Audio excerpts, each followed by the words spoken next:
Good evening, ladies and gentlemen.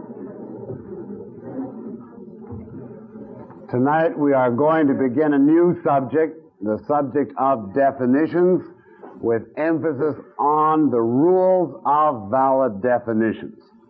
And that will occupy us for something like half of the time this evening, and the remainder we will devote to taking up the homework on immediate inference and syllogisms that we left over from last week, and then, if time, to questions.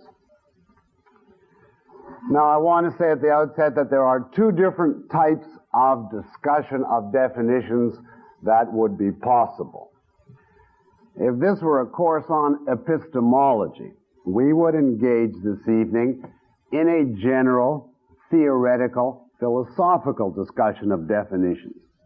And we would then have to cover such issues as the nature of concept formation, the relation between definitions and concepts, the difference between various theories of definition, the objective, the intrinsic, the subjective, the relation of definitions to the facts of reality and to the knowledge that a given man possesses, the issue of definitions being contextual, and so on.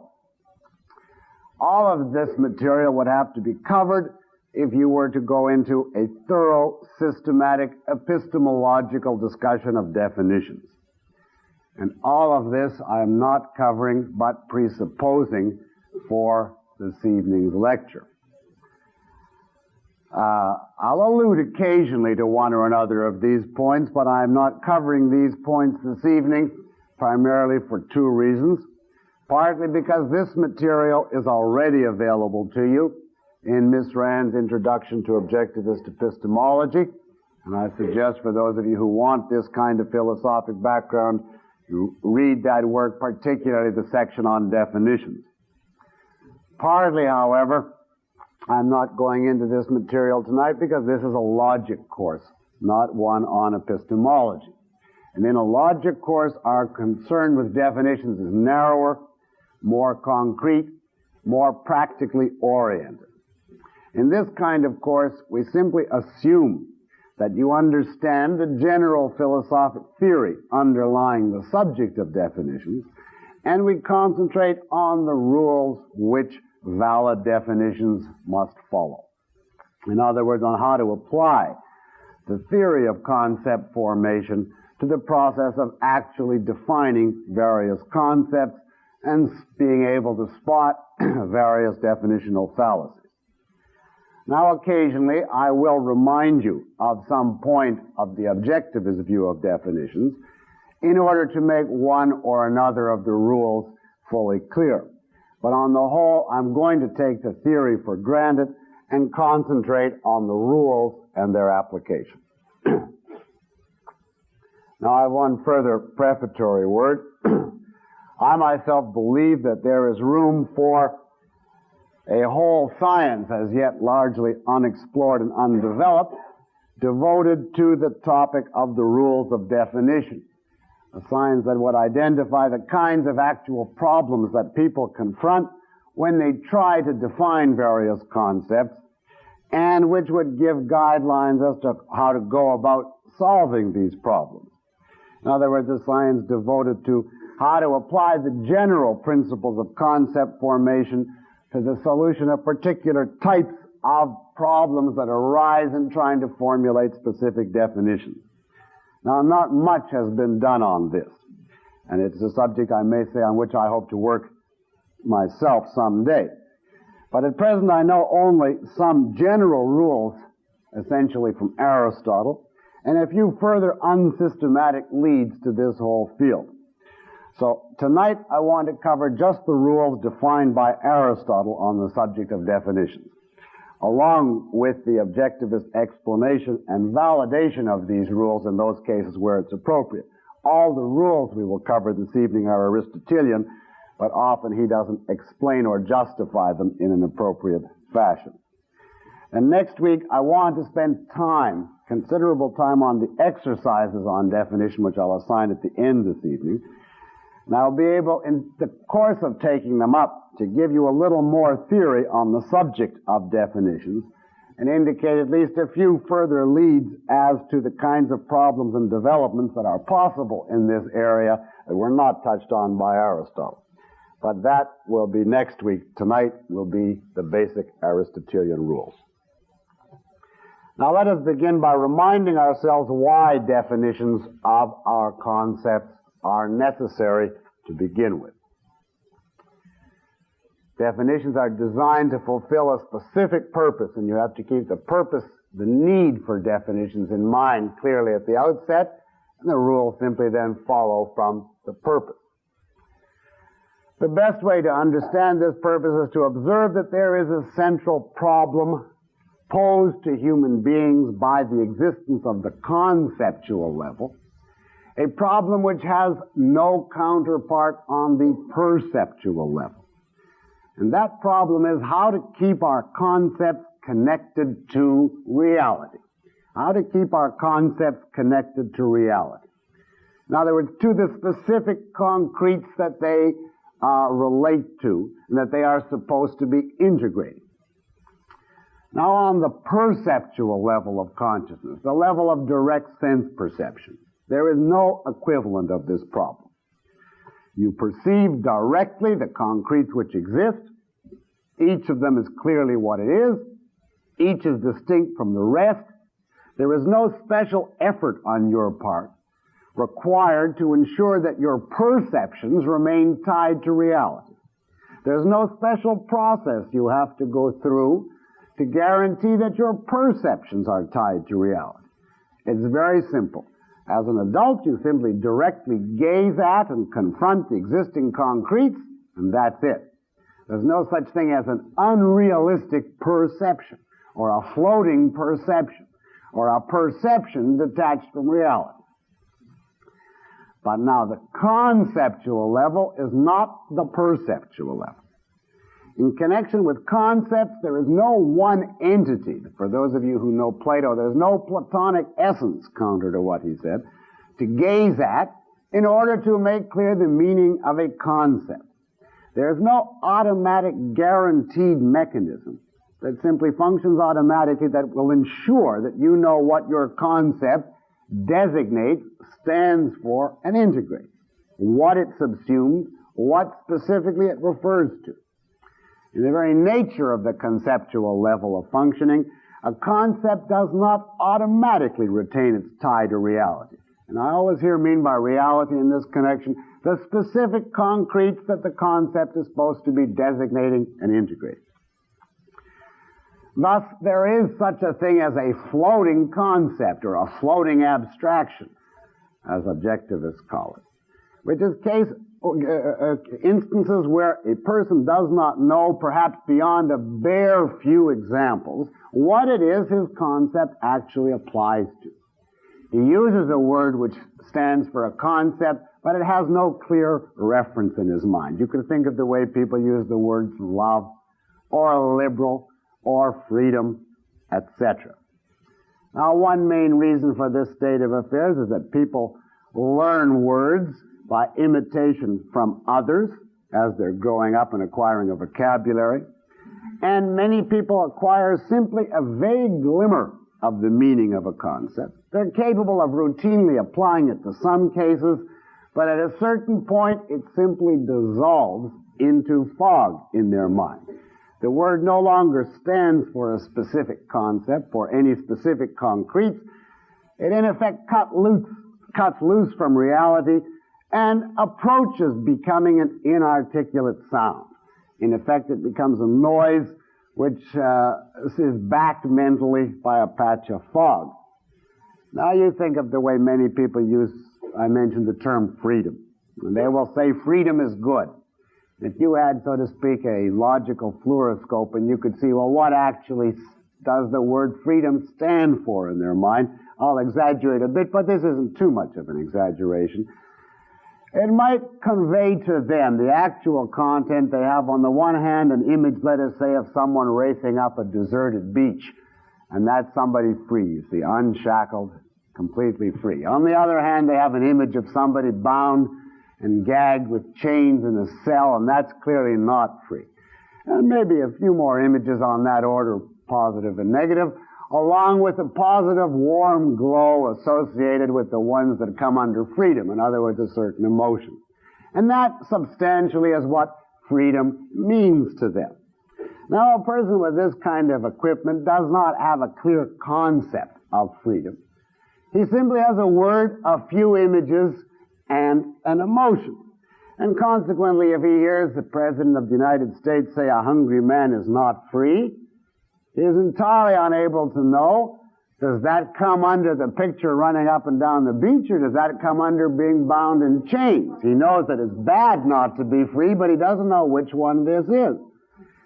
If he's assigned a paper in school, he says he's not free. If he talks to an existentialist, they tell him that the law of gravity interferes with his freedom. If he talks to a conservative, they tell him that censorship is a precondition of freedom because it will free you from being inundated by all of this garbage. He's told we must make a sharp distinction between freedom and license, freedom and anarchy, and that, of course, he's also told by the same people usually that laissez-faire capitalism is anarchy and true freedom is a certain amount of government intervention. Now this, you see, the term at a certain point becomes simply out of the Tower of Babel. It becomes simply chaos, and the individual does not in any meaningful sense have a concept of freedom. Now that is not the only word of which this is true by any means.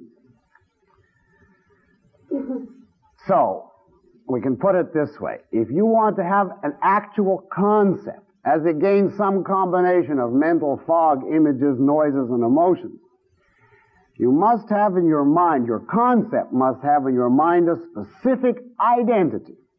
You must know that it stands for, that it subsumes this specific aspect of reality. These particular concretes as against all others. And in the very broadest sense, this is the basic purpose and function of a definition. It's to ensure that every concept will be clearly differentiated from all other concepts, and that it will therefore have a specific identity, that it will stand for this rather than that, and thereby will remain tied to reality. That is, in the broadest sense, the purpose of the definition.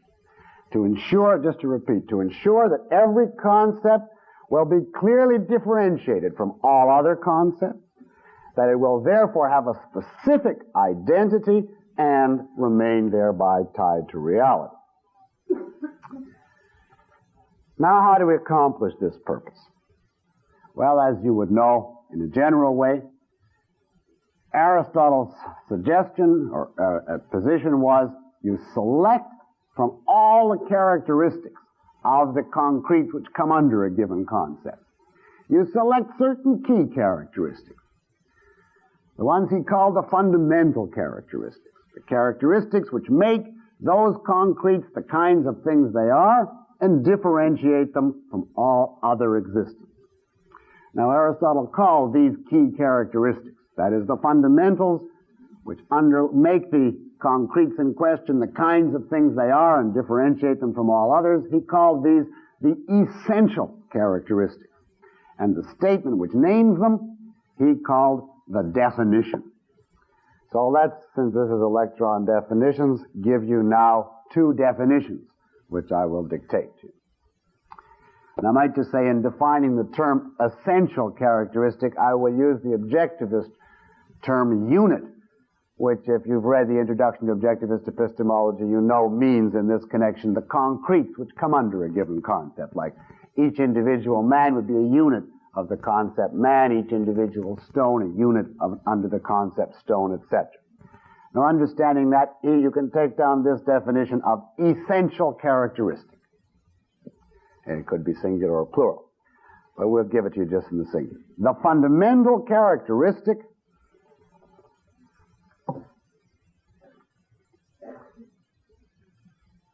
which makes the units of a concept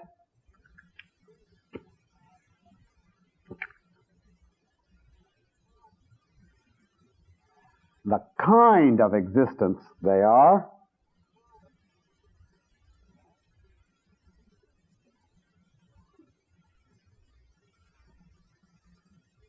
that's ENTS, the kind of existence they are, and differentiates them from all other known existence.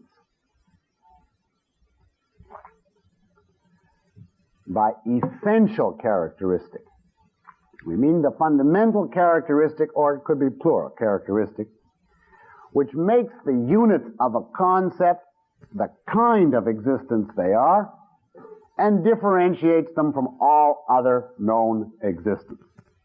Now, I will comment later on the term fundamental and give you a formal definition of that shortly, but for now I count on a generalized understanding. And now definition, and I'll give you Miss Rand's definition of definition. A statement that identifies the nature of the units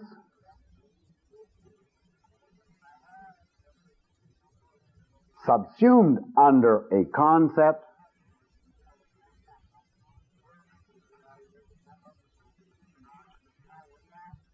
by means of specifying their essential characteristics.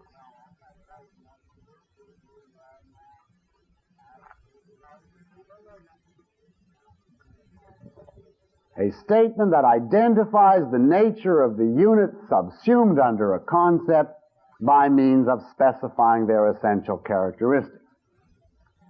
Aristotle has the essentially same definition in his terminology. He simply says definition means statement of essence. So, our goal is to ensure that a concept has a firm identity. And the means we employ is to select the essential characteristics of its units. In other words, the fundamental ones, which make those units what they are and differentiate them from everything else. And we then state these essential characteristics in a single statement, and that statement is the definition. Now, here are a few simple things that would qualify as definitions, just to keep in mind as a pattern. A square, taking the geometrical figure. A square is a quadrilateral with all sides equal and all its angles equal to right angles. Now, that would differentiate a square from a triangle, a circle, etc. Man is a rational animal, Aristotle's definition, distinguishing him from dogs, cats, etc. Equivocation is the fallacy of using the same term in two different senses in the course of an argument, and that distinguishes it from amphibole, begging the question, etc. Logic is the art of non-contradictory identification, as against shoemaking, basket weaving, etc. Now, to get fully clear what a definition is, let us contrast a definition with three things which it is not. First, a definition is not the same as any description of the units in question. A definition is a description, but it's a description in terms of essentials. It's not the same as any description. A definition is not the same as giving any true statement about the concretes in a given class.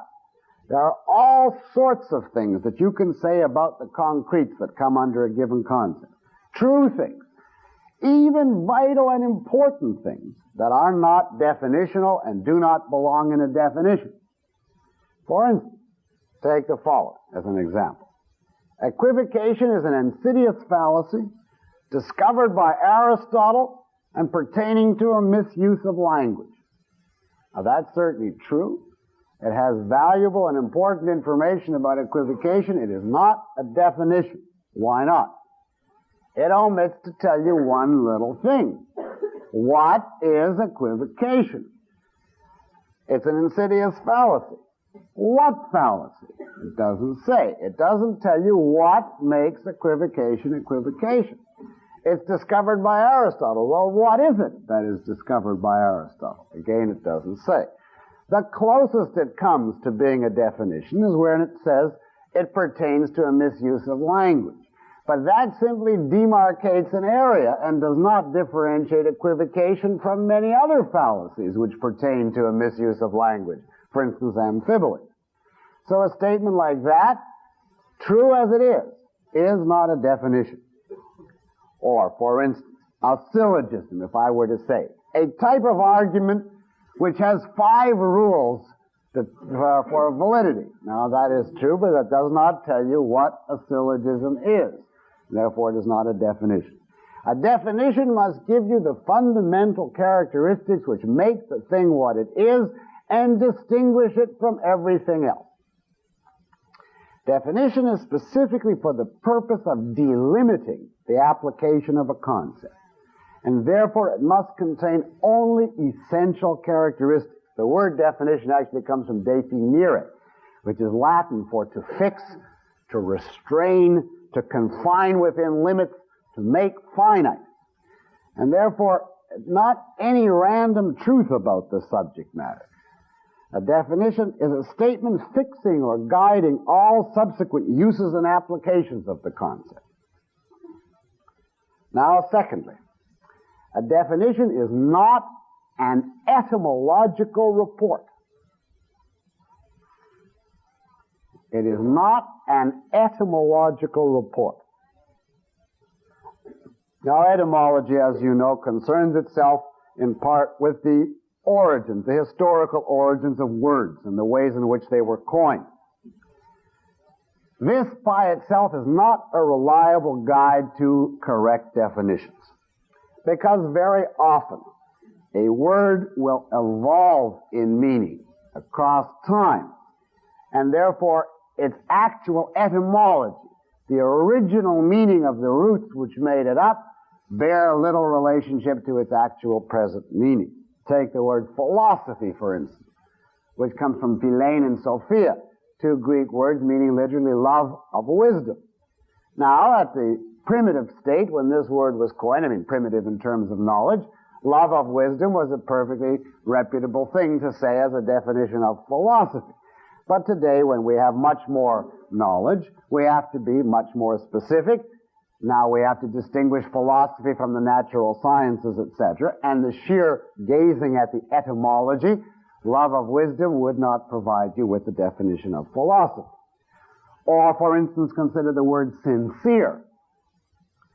Now, my understanding of how this word, S-I-N-C-E-R-E, of how this word came into existence was in ancient Roman sculpture contests, where I gather under a deadline they had to carve out statues, and then the judges would come around, and sometimes the sculptor's chisel or his instrument would slip and the statue would crack or some piece would break off.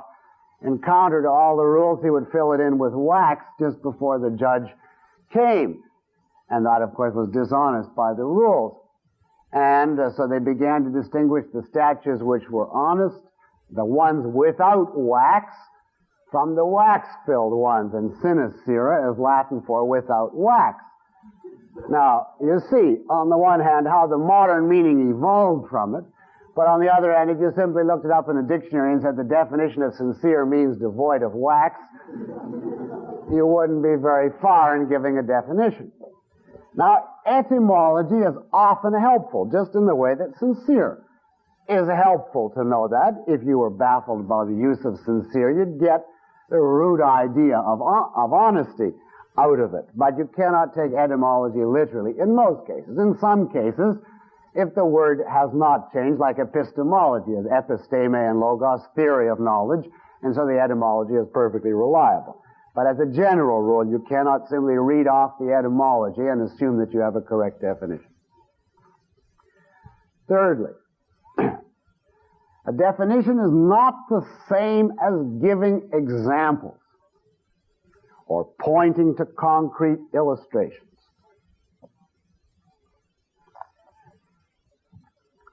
A definition is a conceptual statement in terms of essentials, a statement which differentiates one concept from others. Pointing to examples will not do this. For instance, suppose you want to know the definition of philosopher. And I say, well, just look at Plato, Aristotle, Plotinus, Descartes, and rattle off 6 or 8 more. I have not given you a definition. I've simply given you examples. At best, I would have given you material on which you yourself could arrive at a definition if you did a lot of work, then you would have to, on your own, have arrived at it. But I wouldn't have given you one. I wouldn't have taught you the meaning of the concept, nor how to keep it differentiated from other concepts. Now, I want to note here that there are certain cases in which you have no alternative but to give examples, because no other type of conceptual clarification or delimitation is possible. And in this case, philosophers speak of the so-called ostensive definitions. O-S-T-E-N-S-I-V-E. Ostensive definitions. An ostensive definition is a definition by means of pointing to, see, from ostendo, pointing to or citing instances or examples to clarify the meaning of the term. Now, strictly, this is not really a type of definition, if we understand by definition a conceptual statement of the essence of some class. But it serves the equivalent purpose of a definition in certain types of cases. Now, there are two types of concepts which can be defined only ostensively. And I'll just mention them briefly. They will not be our concern this evening. One is concepts designating direct, immediately given sensations. For instance, concepts like red, hot, bitter, pain, etc. Now, in these cases, you can, of course, state the causes of the sensations. But the actual nature of the sensations involved cannot be communicated by other concepts. Sensations are the basis from which all other knowledge is derived. And obviously, therefore, they themselves cannot be grasped or communicated other than by direct perception.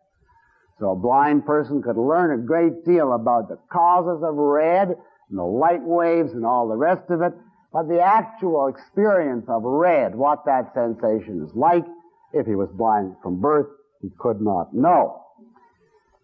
These kind of primary sensations are definable only ostensively by pointing to examples. And because the material is so simple, there is no problem with this. You simply point to examples, and that makes the concept fully clear. The other type of concept, which you can only define ostensively, is certain fundamental philosophic or metaphysical concepts, such as existence, consciousness, entity, action, and so on. Now, in connection with this kind, you are dealing with primaries, irreducible, fundamental concepts. And as such, you simply cannot break them up or analyze them into constituents. For instance, you can say about man, he is a certain type of animal. You can put him in a broader class, but you couldn't say about existence, it falls into such and such a wider class, because there is nothing outside existence. There is no wider category. And therefore, if you want to indicate what you mean by existence, you just have to spin around a complete circle, waving your hand, and try to indicate to the person you mean everything, all actions, attributes, etc. You just wave your hand in a complete circle. And there are several other fundamental metaphysical primaries of that type, which are definable only ostensively. But we will, for this evening, leave these ostensive types of concepts aside. All the ones that we will be discussing this evening have to be defined conceptually, not ostensively. All right, now let us turn to the rules of definition. Now, on the brochure I promised you 5, but I've decided to make it 6, so you get 1 more for the price. Actually, it's optional. You can first have a discussion of the structure of a definition and then give 5 rules, or stick the structure into rule 1 and make it 6. So I decided to do the second. So the first rule of definition pertains then to the structure of a valid definition. And this is Aristotle's rule, and the rule is a valid definition must consist of a genus, G-E-N-U-S, and a differentia. Just like it sounds, only it ends in T-I-A, differentia.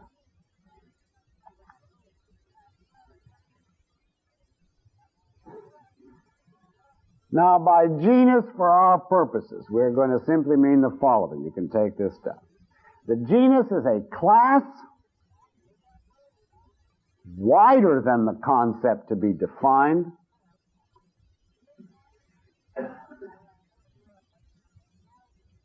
which represents the basic identity of the concretes in question.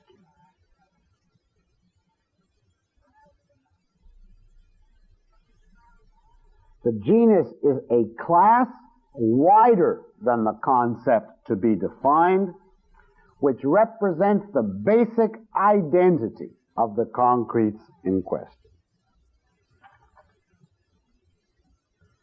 In other words, the genus tells you the basic kind of thing, the basic identity of the class in question.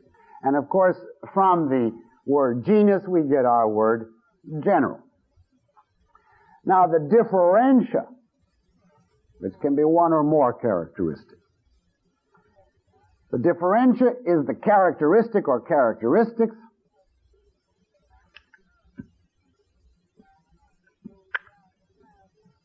which distinguish the concretes in question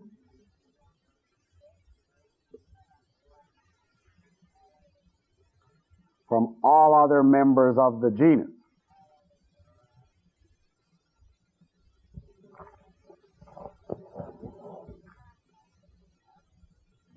And of course, we get our word differentiate from this. The plural of genus, by the way, is genera, G-E-N-E-R-A. So we have a genus which is a wider class than the one we're trying to define, in which we place it, and it represents the basic identity. And then we have a differentia, one or more characteristics added to the genus, which says how we distinguish the class in question from everything else in the genus. And Aristotle argued that every definition must contain these two parts. Suppose we had no genus, you would not then know the basic kind of thing you're talking about. A definition is supposed to tell you what is X, whatever we're talking about. What is the basic category it falls into? If it's equivocation, the genus would tell you equivocation is a fallacy. Logic is an art. Man is an animal, etc. And of course, if we had no differentia, we would have nothing to distinguish the thing we're defining from everything else in the class. So we'd have to say equivocation is a fallacy, and then we'd have to tack on the characteristics which distinguish it from all other fallacies. And those would constitute the differentia. Logic is an art, and we have to put on the differentiating characteristics that distinguish it from all other art. The art of non-contradictory identification. Man is an animal, but how do you differentiate him from all other animals? Now, in connection with the differentia, I think it's perfectly obvious why a differentia is required. The very purpose of a definition, I've said, is to differentiate your concept from everything else. I don't believe myself, however, that Aristotle makes it fully clear how to select a genus, and objectivism on this point has a fuller account of why a genus is necessary, and therefore how to select one. And I want here briefly to allude to the objectivist theory of concepts to supplement this treatment on the point of genuses. We're trying to explain, to give an example, what would be wrong with a definition that simply says, man is that which is rational. That would be simply a differentia with no genus. And try and explain why a genus is required.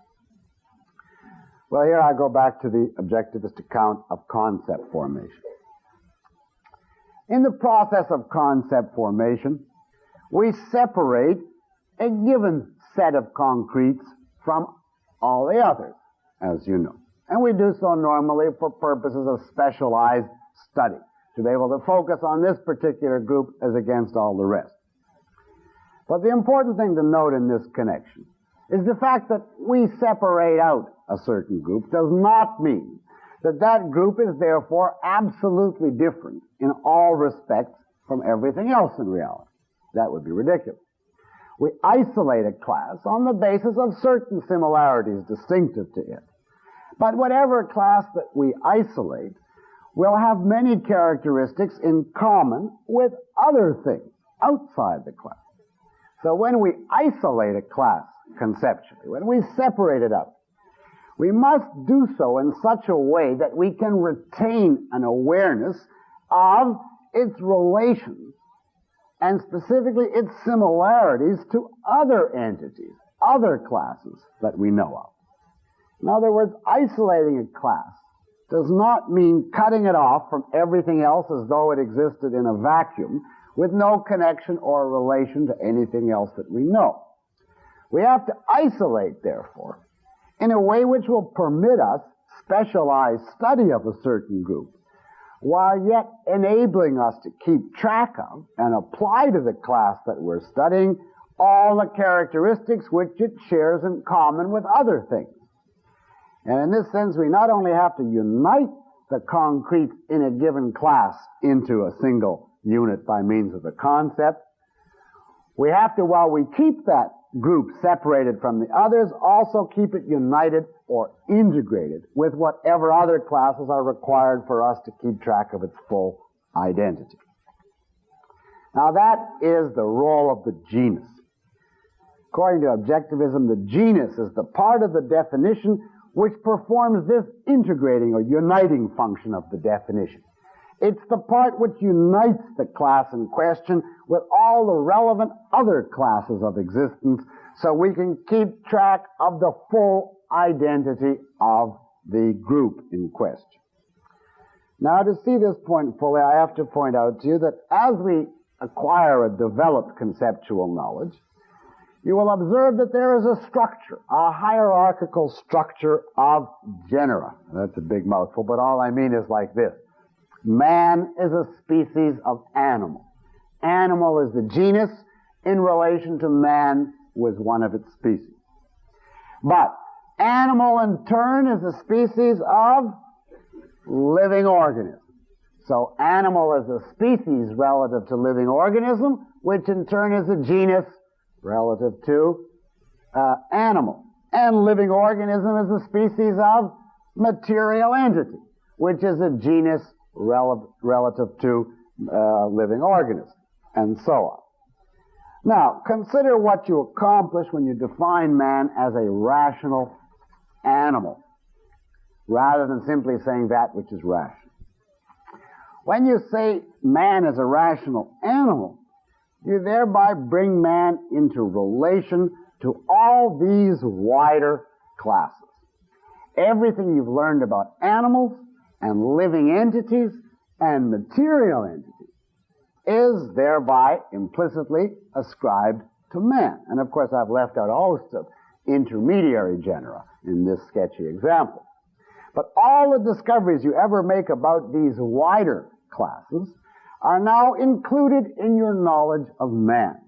The genus acts to connect man to the rest of your knowledge, so that man obeys the law of gravity, that he grows, that he reproduces, that he's mortal, that he lives on land, and so on, for a whole host of such facts. All these facts about him are implicitly contained in the genus once you say that he is an animal. But now suppose you identified man simply as something which is rational, with no genus. And suppose that's how the concept was actually retained in your mind. You would have no way now to apply to man all of that information that I just reeled off. Because for all your definition states, he might be a rational rock, or a rational star, or a rational tap dancer, who knows what. All the aspects of man which are true of him, which are part of his identity, would have been slashed off by that kind of genus-less definition. We can summarize the point this way. Concepts are a form of organizing perceptual material, which means not just discovering in what ways a given group of entities is different from others, but also in what ways that group is similar to others. And whenever a given class is part of a wider field of entities, your definition must encompass this fact also. Otherwise, you are defaulting on one of the cognitive functions of concepts. And this is basically why we need a genus. Now, in the actual process, practically speaking, of formulating definitions, this has several applications and implications, one of which I'll mention to you right here. Avoid, or underscore this, avoid, when you're giving definitions, all such formulations as the following. Equivocation is when. People use the same word, etc. Alcoholism is where a guy drinks too much, etc., etc. Now, there are two objections to these kinds of statements. Perhaps the most basic is these are violations of English grammar. You are not permitted in English to say equivocation is when, it is not a time. And alcoholism is where, it is not a place. But the philosophic objection, besides the literary one, is that all such statements omit the genus. They do not tell you what the thing is, and therefore they default on the process of definition. Equivocation is a fallacy, which consists of such and such. Alcoholism is a disease or a neurosis consisting of such and such. Then you anchor the concept securely in the rest of your knowledge rather than it being simply a differentia without any relationship to the rest of your knowledge. Now, I'll have a little bit more to say on the selection of a proper genus shortly in connection with another rule. For now, let's turn to a second rule of Aristotle. This is called the rule of equivalence. Equivalence. E-N-C-E. And it is usually couched in logic books in technical Latin terms, which I will give you in case you ever want it at a party, but it's not too crucial. They use the two words definiendum and definiens. The first is spelled D-E-F-I-N-I-E-N-D-U-M.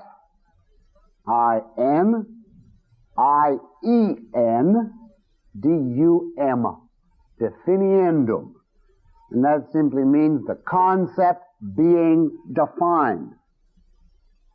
For instance, if I want you to define man, man is the definiendum, the concept to be defined. Definiens, that's D-E-F-I-N-I-E-N-S, simply means the actual definition you offer. So if you say man is a rational being, then rational being is the definient. You got that? Now, the rule of equivalence can simply be stated, therefore, if you want to use this terminology, as follows. The definiens and the definiendum must be logically equivalent.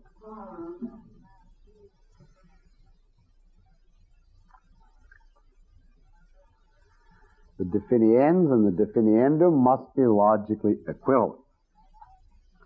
Now, all this means, to translate it into English, is that the definition that you give must be true of all members of the definiendum, that is, of the class you're defining. And it must be true only of members of the definiendum, of the class you're defining. The definition must be true of all members of the class being defined, and only of members of the class being defined. It must be true of all, obviously, because if it isn't true of all of them, it can't be what makes them what they are. And that's what a definition is supposed to tell you, what makes the class itself. So obviously, it would have to be true of every member of the class. If it's not true only of members of the class, if it extends to things which are not in that class, then, of course, it can't be what differentiates this group from all others, and consequently violates the definition. So in connection with Rule 2, there are two different types of fallacies that you could commit. Your definition could be too narrow, and guess what the other side is called? Too wide, or some logicians call it too broad. Now, it's too narrow That's simply what the fallacy is called. Your definition is too narrow. If it's not true of all instances of the concept you're defining, doesn't take in enough territory, you see, and therefore obviously does not get at what makes this class itself. For instance, a school, suppose that's your definiendum, what you're trying to define.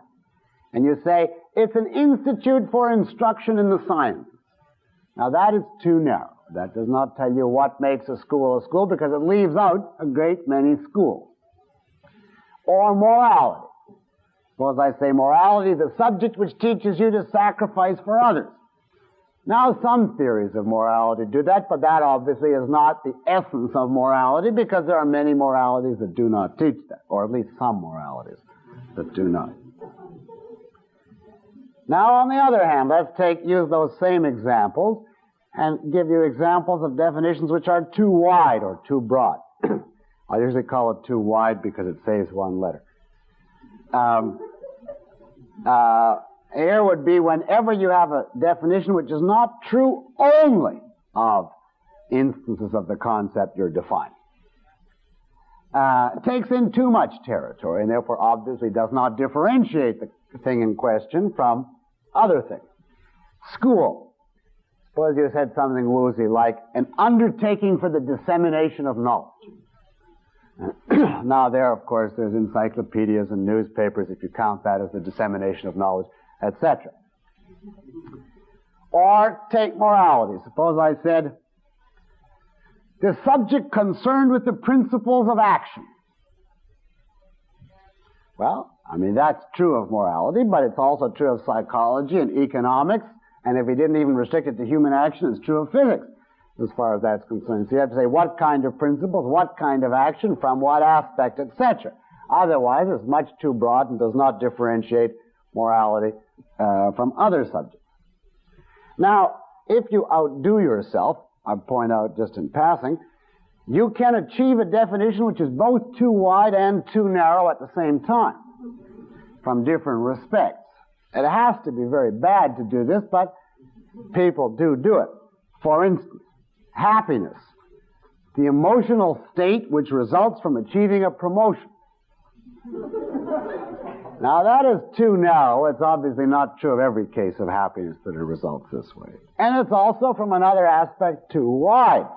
It's not true only of happiness. It's true in some cases of things other than happiness. You know, there's such a thing as promotion anxiety, where the emotional state after the promotion is fear and not happiness.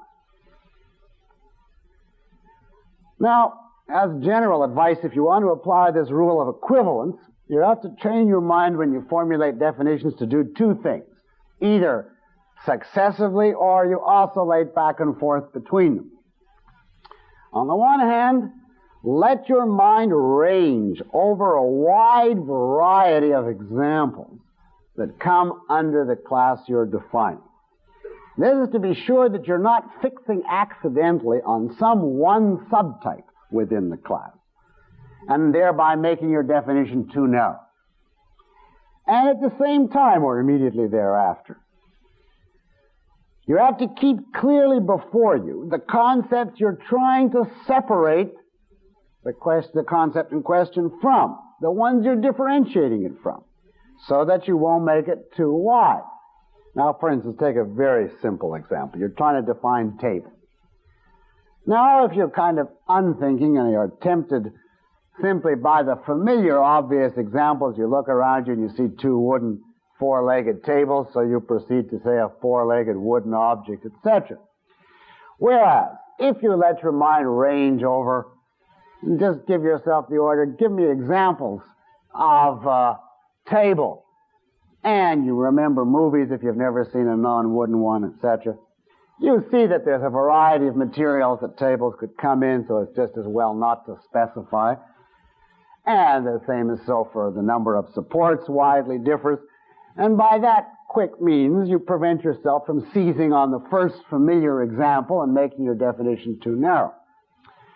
But at the same time, you have to watch out not to make it too wide. You might, you see, without thinking, be tempted simply to say, well, it's an article of furniture, or it's for the purpose of serving as a support, which it is, but so is a shelf, and in another sense, so is a bed.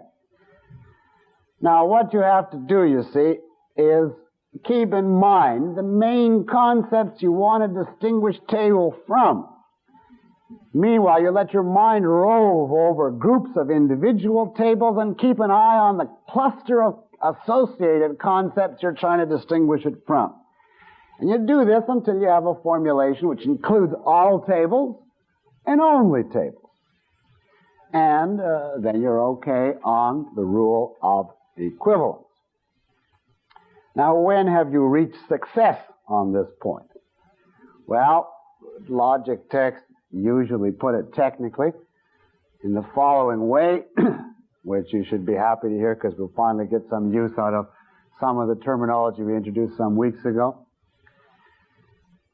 Your definition is logically equivalent. That is, it's not too wide or too narrow. When, I'll just say this in all its pristine glory and then explain it, when you can assert an A proposition which is simply convertible. When you can assert an A proposition which is simply convertible. Now remember, in the normal case, A proposition, of course, is all S is P, and you cannot simply convert that to all P is S. You convert that to some P is S. But a definition, the two terms are equivalent. In other words, the predicate is true of all and only, and therefore, if P is your definition and S is the term you're defining, you have to be able to say all S is P, and then it's not too narrow. And you have to be able to say only S is P. In other words, all P is S, and therefore it's not too wide. So all men are rational animals, all rational animals are men. We have an A proposition which you can convert simply rather than by limitation. And if you can do that, then your definition is valid on the count, at least, of equivalence. Now, if that doesn't help you, you can forget that whole part and just say it can't be too wide and too narrow, and that's enough. Now we need to have still other rules. These first two rules are not enough. You probably know the story in the ancient world. A group of philosophers were sitting in a garden trying to define man, and they came up with the famous definition that man is a featherless biped. Two legs and no feathers. And they were very pleased about this until another philosopher came by and threw a plucked chicken over the wall. And the idea is that was his way of saying your definition is too wide. But they came back, they meditated further, and they came back and amended the original definition to read as follows. So they were trying to now distinguish it from a plucked chicken. And they came back with, man is a featherless biped with broad nails. That was against the chicken, you see. Now, they had reached, let us say, an equivalent definition. Let's suppose it's true of all men and only of men that they have broad nails, two legs, and no feathers. But that is obviously not the essential. And consequently, we require another rule to cover cases of this type. And this is known as the rule of fundamentality. Rule 3, also an Aristotelian rule. And the rule is simply a definition must state fundamental characteristics. Now, I will give you an objectivist explanation of this rule, but the content of the rule is Aristotelian. I'll define fundamental shortly, but first to explain the context. This rule becomes crucial if the units of a given concept have a number of distinctive characteristics, each true of all members of the class to be defined, and only of them. If there's only one such characteristic, if there were only one characteristic that was true of all and only the members of the class, then you would have no need for this rule. But this rule comes up when there is more than one equivalent characteristic. What do you do in such a case? Well, you might think, why not include them all in the definition? But in fact, that would defeat the purpose of a definition. In a great many cases, if you adopted that method, you would have a catalog of information so vast and unwieldy that you could neither retain it nor use it. Here it's essential to grasp the objectivist point that a definition is a condensation. It's a condensation by means of which we retain all the vast information contained in the concept, but we retain it all by means of one condensed utterance. And to fulfill this purpose, a definition must be succinct. In other words, the briefer, the more economical a definition, other things being equal, the better. So when there are a number of distinctive characteristics to some class, we have the problem, how do you decide which to select as definition? And the answer is, you choose from among all of the distinctive characteristics the one which most significantly, the one which most signally distinguishes the class in question from all the others that we know. In other words, you choose the one which leads to or is responsible for the greatest number of differences which separate this class from all others. Now, the characteristic which does that we call the fundamental characteristic. And that's what has to be stated in the definition. Now, fundamental is a causal concept.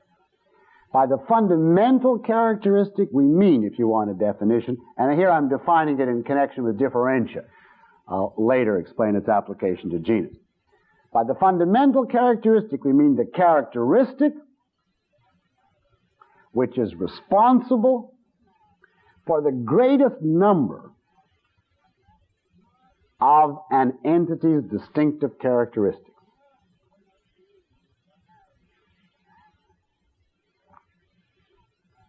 The characteristic which is responsible for, or which causally underlies, the greatest number of an entity's distinctive characteristics. That's called the fundamental. Now notice, I did not say that this fundamental necessarily explains every one of the entity's distinctive characteristics. Sometimes it does, sometimes it does not. Perhaps not all its distinctive characteristics, but then the one which explains the greatest number of its distinctive characteristics is called an objectivist viewpoint, the fundamental. And therefore, the rule of fundamentality is that the essential characteristic, the definitional characteristic, must be a fundamental. Now let's continue using the example of the featherless biped with broad nails. And suppose that that is true of all men and only of men. Obviously, it does not distinguish man from other creatures in a fashion which is significant. Now suppose you went around and laboriously pared down every human being's nails so that they didn't have broad nails. There would still be massive differences between men and plucked chickens, which would require conceptualization. In other words, isolation for purposes of specialized study and the acquisition of knowledge. If you discovered another entity possessing in common with man broad nails, 2 legs, and no feathers, and only that, like the plucked chicken case, you would have so many differences between the two entities that a single concept which attempted to cover both would be useless.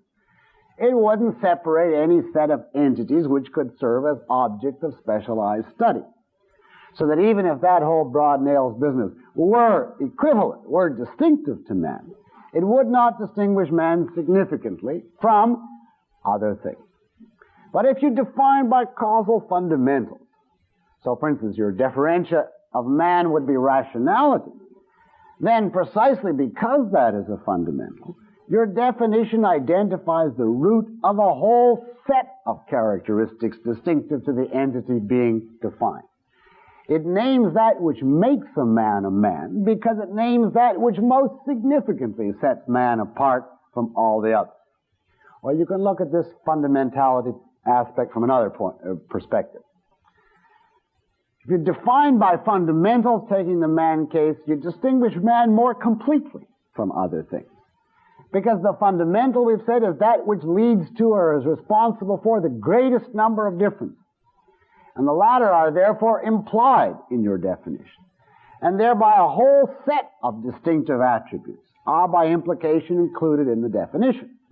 Now, if the function of the differentia is to distinguish the class from all others, then clearly the more completely it performs this function, the better it is. So man, for instance, has many distinctive attributes.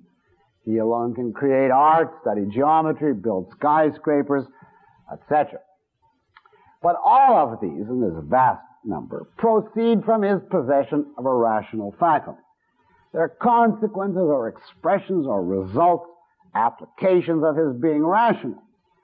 And therefore, we select his capacity to think as the essential in connection with the differentia, the characteristic to be included in the definition. Or if you want just one more example of this before the break, as a general rule, if you're trying to define a manufactured object like a chair, a table, etc., its various distinctive characteristics will be largely determined by the purpose which the object is intended to serve. The purpose of a chair, for instance, will dictate that it has certain distinctive characteristics. A bed built for a different purpose will have to have different structure, different characteristics. And in general, on the basis of this rule, we would say that manufactured objects should include in their definition a statement of the purpose for which they're intended, because that's, for these kind of objects, one of the fundamentals which underlies and explains many of their distinctive characteristics.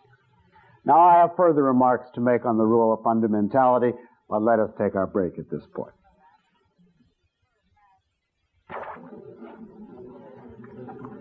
All right, let us summarize where we are now in connection with the rule of fundamentality.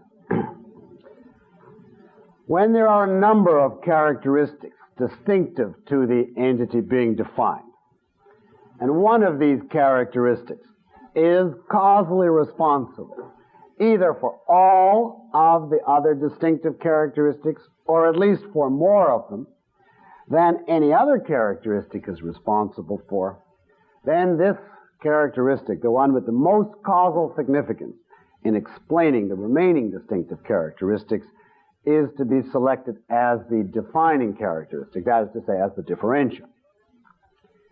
So, in general, if we want to select a differentia, if you have no idea where to start, you do it in the following steps. First, describe the entity.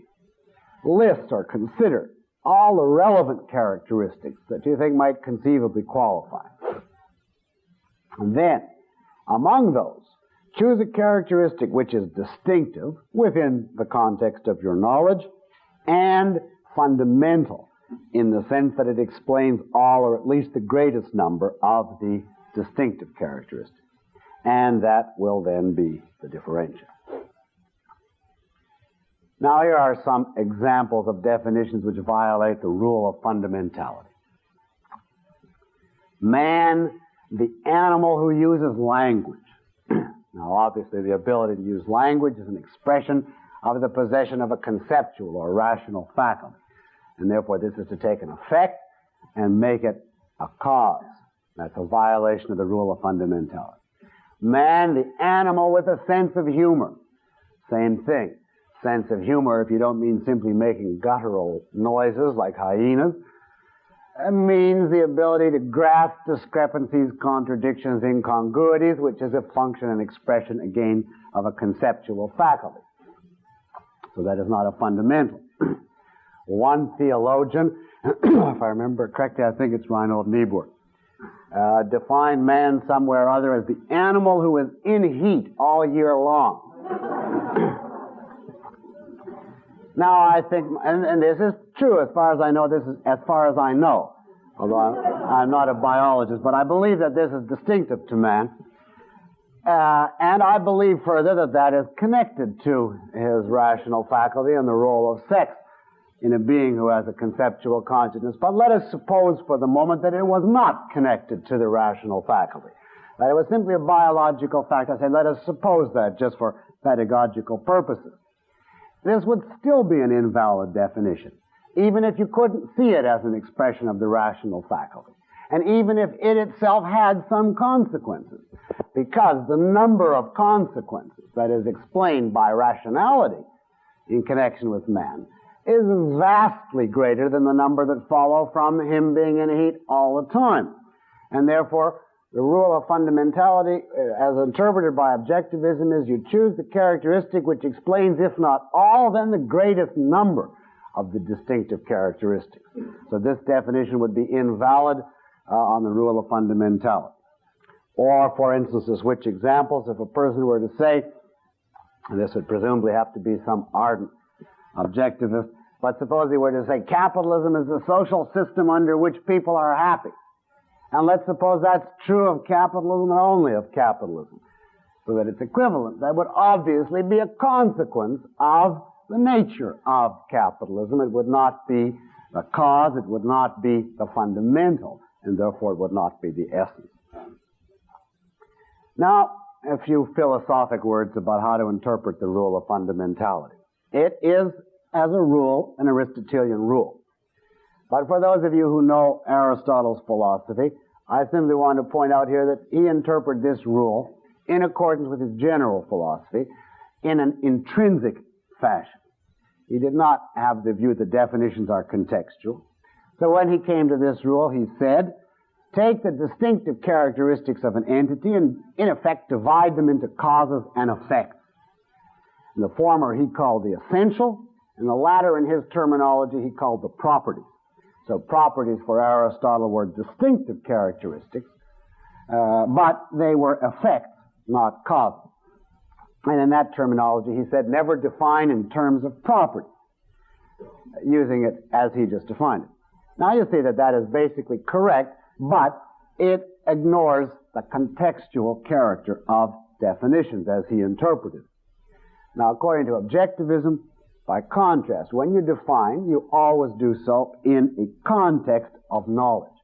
And this context is relevant both in applying the rule of equivalence and the rule of fundamentality. In connection with the rule of equivalence, I simply remind you, without here recapitulating Miss Rand's discussion, of the various stages that Child's definition of man goes through in her discussion of definitions. And if you recall, at one stage he defines man as a thing which moves and makes sounds, which is perfectly valid as a definition to differentiate. At that stage, it's true of all and only men within the context of his knowledge at that time. He doesn't know anything else that it applies to. Even though at a later stage, when he discovers other objects, he has to alter his definition accordingly so that man remains differentiated from the new things he now knows. In that sense, the rule of equivalence, according to objectivism, must be interpreted contextually. You want a definition which distinguishes this class from all others within the framework of your knowledge. At a certain point, you may expand your knowledge and correspondingly modify the definition. The same contextual character applies, according to objectivism, to the rule of fundamentality. If you're going to define in terms of fundamentals, that depends on knowledge. A knowledge of which characteristics are causally responsible for a group of other attributes. And this is knowledge that has to be learned by man. And therefore it's possible on this count also that future knowledge will require one contextually to alter one's definition of some entity. Now I trust you understand why this does not imply subjectivism. Ms. Rand makes that thoroughly clear in her discussion, so I won't recapitulate it. But just to give you an example, suppose you were to discover some characteristic of man that was causally responsible for and explain his being rational, having 5 senses, and several other human characteristics. Then, such a characteristic in regard to fundamentality would now become definitional of man, because it would now explain more of the characteristics that explain rationality plus all its consequences plus several others. So in this respect also, definition is contextual and depends upon one's knowledge. Now, if you want an actual example of expansion or alteration of definitions from the aspect of fundamentality, consider how the definitions of various physical substances have progressed. In the very early stages of human knowledge, they were defined largely in terms of perceptible quality, like gold is the yellow metal, etc. At a certain point, knowledge was acquired, and it was grasped that certain chemical constituents or structures of the physical substances explained their behavior, including their perceptible qualities. And so definitions in terms of perceptible qualities were replaced by definitions in terms of something more fundamental, chemical structure. And then, subsequently, chemical structure was replaced in definitions by atomic structure, if and to the extent that the latter explains more about a substance's distinctive characteristics than the former. Now, while on fundamentality, let me point out how it applies to the selection of a genus. It's exact parallel as to how it applies to the selection of a differentia. When you distinguish man, to take that same example, from other things, you want to do so as completely and significantly as possible. In other words, via fundamental. That's from the aspect of the differentia. Well, the same rule applies when you are concerned to unite man with other classes, which, as you know, you do by means of a genus. You still unite as completely and significantly as possible. In other words, you unite again by fundamental.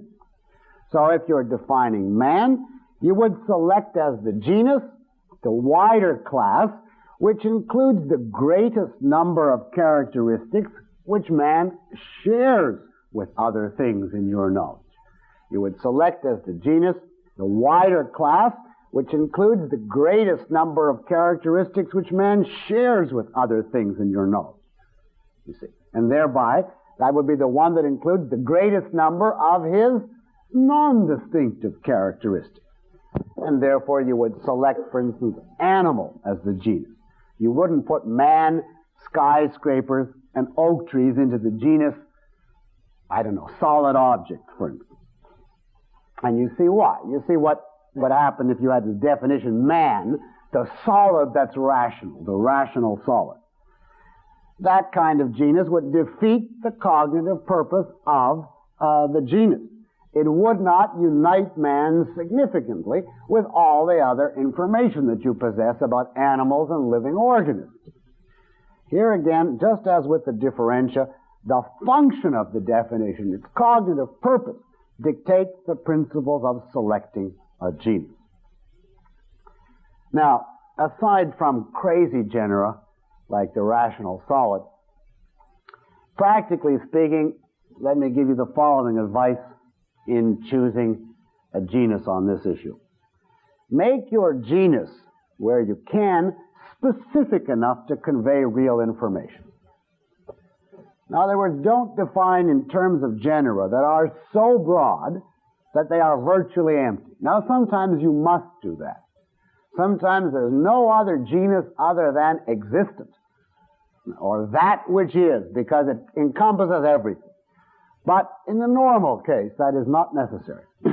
And it would not, therefore, be desirable to define man from the point of view of the genus as an entity or a thing or an existence. Because we are able to give a much more specific answer. What type of entity? What type of thing? What type of existence? And that will immediately bring much more knowledge into our definition of man and unite it with much more that we know about things other than men. Or, for instance, if you were defining happiness, it would not be a good idea to say the condition in which you've achieved your values, because condition is very generalized and vague.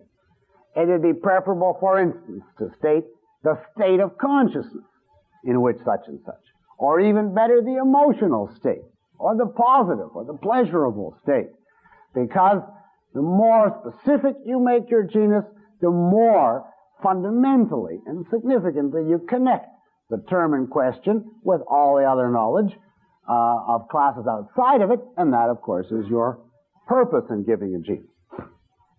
However, before you apply this rule, I want to point out to you here that it is not a law that always the more specific the genus, the better. That does not follow from what I'm saying. Because remember, the purpose of the genus is to integrate the definiendum, the term or class being defined, with the relevant knowledge that you possess of other classes. And sometimes you will find that in a definition intended for a general audience, in other words, an audience that does not consist of specialists, you will sometimes find, I say, that in such a case, a generalized genus does this perfectly adequately, and that an over-specific genus is inappropriate because it's concerned with a level of specialized knowledge outside of the layman's domain. In other words, there are technical, specialized definitions for specific sciences, and then there are general philosophic definitions of the same term within the framework of the layman's perspective. Now, take as an example amnesia. Now, if you were defining this for the purposes of laymen, it would be perfectly valid to choose as your genus something like neurosis, mental disease, etc., and then go on to specify that it consists of loss of memory. But now a specialist in psychiatry who will have in mind such things as fugues and multiple personality and many other types of mental disease, all of which share certain things in common with amnesia. He will want, therefore, in his genus to tie amnesia to this specific subcategory of mental disease, on a level, therefore, of detail that laymen do not deal with. And he might, therefore, say amnesia is a dissociative reaction in which such and such, you see. He'll have a much more specific genus. But that is not required, nor even appropriate, if you are discussing it for purposes of a general philosophic discussion, where you're not presupposing that kind of audience. In other words, the purpose of the genus, the cognitive purpose, determines the level of specificity. And this, by the way, is the reason why we define man as the rational animal rather than the rational mammal, a question which I always get.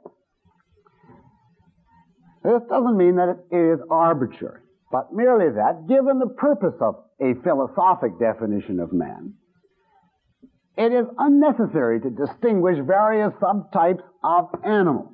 We are not going to do anything in our normal dealings with man with the information that is included in mammal as distinct from animal.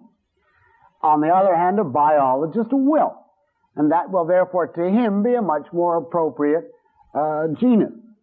It is an issue of the level of specificity is determined by the level of knowledge assumed in the context in which you are giving the definition. Now, while we're on the genus, let me give you one piece of very generalized advice about how to find a genus if you haven't any clue as to where to look for one. And one helpful way, as simply a practical tip, is name several of the concepts that you are differentiating the concept in question, the one you're trying to define from. And then ask, what is fundamentally in common among all of them? The one I'm trying to define and the ones I'm trying to distinguish it from. And in the normal case, if you haven't gone wild mentally, you will find that the ones you're trying to distinguish it from and the one in question have certain fundamental common denominator, and that'll be the genus. For instance, if you're trying to define man, you'd ask yourself, what am I trying to distinguish it from? And you'd think dogs, cats, horses, etc. Well, what's common to them all? They're all animals.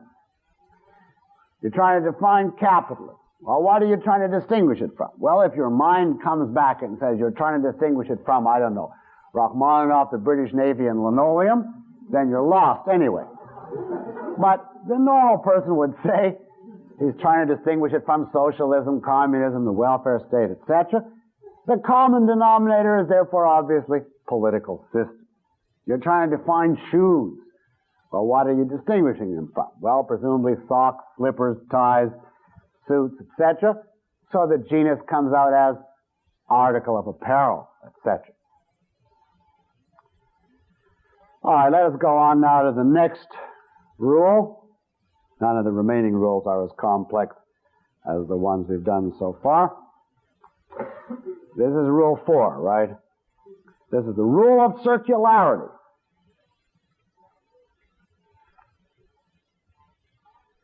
And this is simply the application of petitio, or begging the question, to definition. The rule states, a definition must not, directly or indirectly, define the subject by itself. A definition must not, directly or indirectly, define the subject by itself. In other words, a definition must not contain any concept to understand which presupposes the definition you are supposed to be providing. If it does, obviously your definition is useless. If you already know the definition, there's no need to give one. And if you don't, you can't assume it in advance. So we have an exact parallel here to the fallacy of begging the question. Now, there are many types of circularity in definitions, and without bothering to make a list of all the types, let me give you just a few of the more obvious ones. The crudest is when the very term you're trying to define appears again in the definition, either in exactly the same form or just in some slightly altered form. For instance, democracy, a system of government which uses democratic procedures. Now that is obviously a circular definition. If you don't know what democracy is, you won't have any idea what democratic procedures are, and consequently that is crudely circular. Liberty, the right to do anything that doesn't interfere with the liberty of others. Well, your term is right in the definition, so if you don't know what liberty is, you're leaving the same blank hole in your definition in the listener's mind or in your own, and consequently you're no farther along. It's circular. Now here is an interesting one which I took from a book, which is, as you'll see, an attempt at a definition. The person is groping toward a definition, so there is some valid information in it, but it collapses into circularity because the person is not fully aware of this rule. So it's a kind of a mixture, part circular and part on the right track. And this is typically the way people commit circularity. Few people say, things like a cow is a cow-like animal, or, they don't do it quite that crudely. But here, objectivity. The faculty of seeing people and things as they are, objectively. And being able to separate this objective picture from a picture which is formed by one's desires and fears. Now there you see the person's heart, so to speak, is on the right place, but they haven't quite got it. And so they feel the formulation didn't quite capture it, and out of desperation they throw in that it has to be objective in the definition, which of course annihilates it because it becomes immediately circular.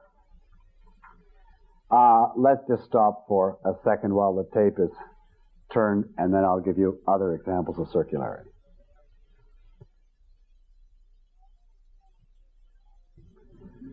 Now, another form of circularity is the use of synonyms.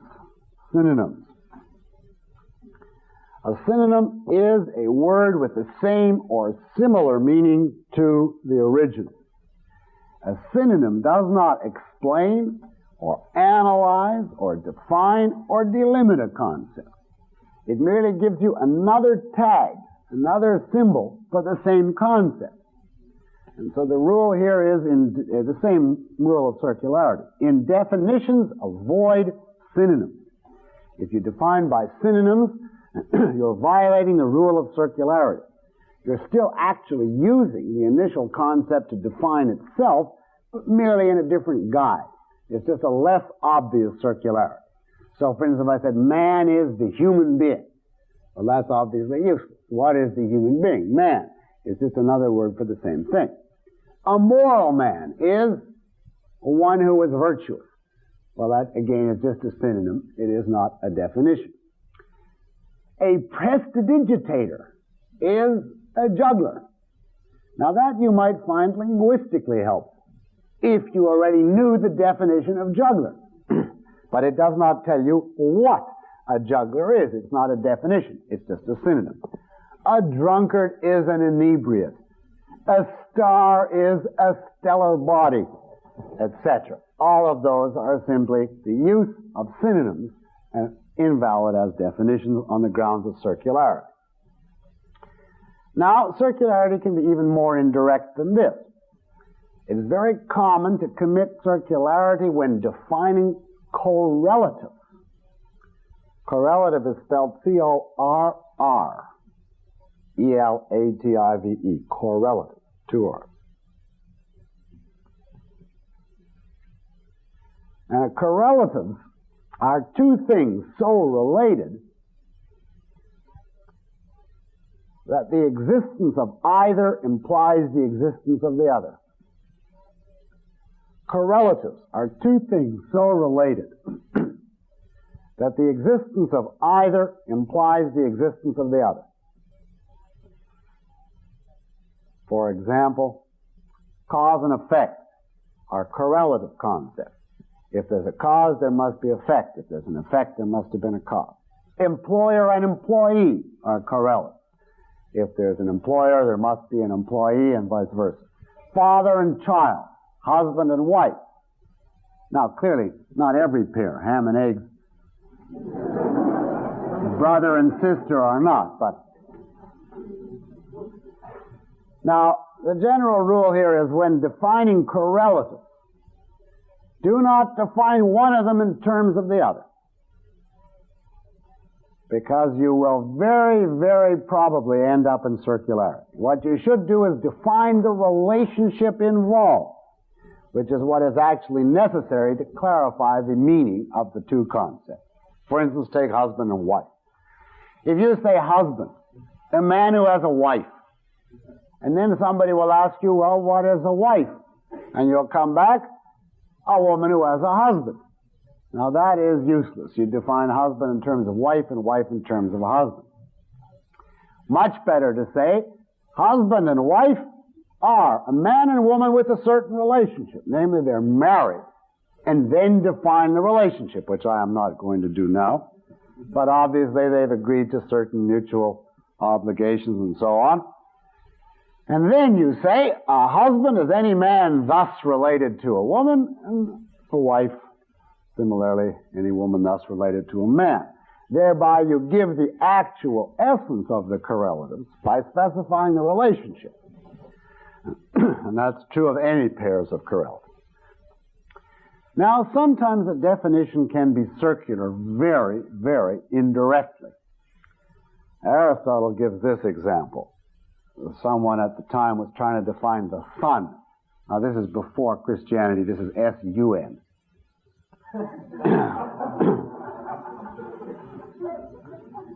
And the definition that was given, which seems very ingenious, is the sun is a star that shines by day. And the person is very proud of this definition. But Aristotle argued that it was circular. Does anybody see why? Because of what word in the definition? No, not star, but day. And Aristotle said the day is the period when the sun is in a certain relation to a certain part of the Earth's surface. So this definition, in a very indirect way, is circular. It defines sun in terms of itself. Now you have to be very smart to grasp that circularity. Now, just before we leave circularity, I'd like you to note that sometimes one definition will seem perfectly all right as put forth by a given author, at least from the point of view of circularity. But let's say it's occurring in a book, and you will read on, and you will see that combined with other definitions, which he gives later, the set as a whole involves circularity. Now, for instance, one writer early in his book defined the term aesthetic experience. Aesthetic experience. And he defined it roughly as an experience produced by contemplating a work of art. Well, from the point of view of circularity, that seemed okay. But then 50 pages later, he got to define work of art. And he said, any object capable of causing an aesthetic experience. Now, because they're separated by 50 pages, he was unaware of the circularity, defining aesthetic experience in terms of work of art, and then work of art in terms of aesthetic experience. Now, this is the kind of circularity that is common usually in lengthy works, when they offer a whole series of definitions. And the best way to watch for it is when you meet a definition in a book, simply mark it and put DEF or something. You can make up your own shorthand in the margin. And note what concepts it uses in the definition. And then when you scrutinize later definitions, you see whether it's going to go in a circle or not. All right, let us look at Rule 5 now. The rule of negatives, which reads very simply, where possible, a definition must be positive, not negative. Where possible, a definition must be positive, not negative. And this is obvious from the very purpose of a definition. The purpose is to tell you what something is, not to tell you what it isn't. Now, here are some examples of violations of this rule. Suppose I said man is. The animal that does not have horns, live in water, fly through air, have fangs, and I gave you a whole list so that at the end it was actually equivalent. It was true of all men and only of men. It would nevertheless not tell you what man is. It would simply tell you all the things he isn't, and consequently would not be valid on account of negative. Or Catholic. Suppose somebody said a Catholic is a religious person who is not a Protestant, a Jew, an Oriental, a pagan, and made it finally equivalent. It would still not give you any idea what a Catholic is. An ornament. I've seen this definition. Something not necessary for practical use. Well, that is obviously a very poor definition. It isn't even equivalent, because what about TB? Is that necessary for practical use? But it doesn't tell you, in addition to being not equivalent, it is obviously negative. It doesn't indicate the idea that an ornament is something designed to beautify. It just says it isn't such and such, and therefore leaves you no concept of ornament. Or I've seen honesty. The absence of the intent to deceive. The non-intent to deceive. Well, clearly, a rock would then have to be honest by that definition. It doesn't tell you what it is to be honest, that it implies a certain attitude of pursuing values in accordance with reality. It simply says it's the absence of something, which doesn't tell you what it is, and violates the rule of negative. So watch out for definitions couched negatively or in terms of the absence of or the non-presence of, etc. Now notice that this rule says where possible. Because there are cases where you have no option but to give a negative definition. And those cases are very easy to specify. Whenever the concept you're defining is a negative concept, then you have no choice but to give a negative definition. For instance, if you are defining bachelor, you cannot give a positive definition. You must say a man who is not married, because it is an inherently negative concept. Or orphan, a child who does not have parents, whose parents are not around. Or baldness is absence of hair in a certain location, etc. Now, in cases of negative concepts, you have no option. But in any other case, that is, in all positive concepts, you must define them positive. And now, finally, the last rule, number 6, the rule of obscurity, as we can call it.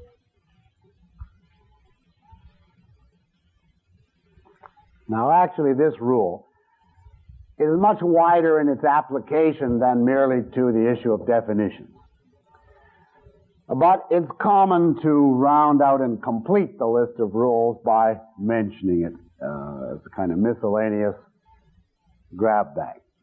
Although the content of the rule should really be observed in all serious thought. In essence, this rule could be put as follows. if we restrict its formulation just to definitions. Definitions must be stated literally, clearly, and as simply and economically as possible.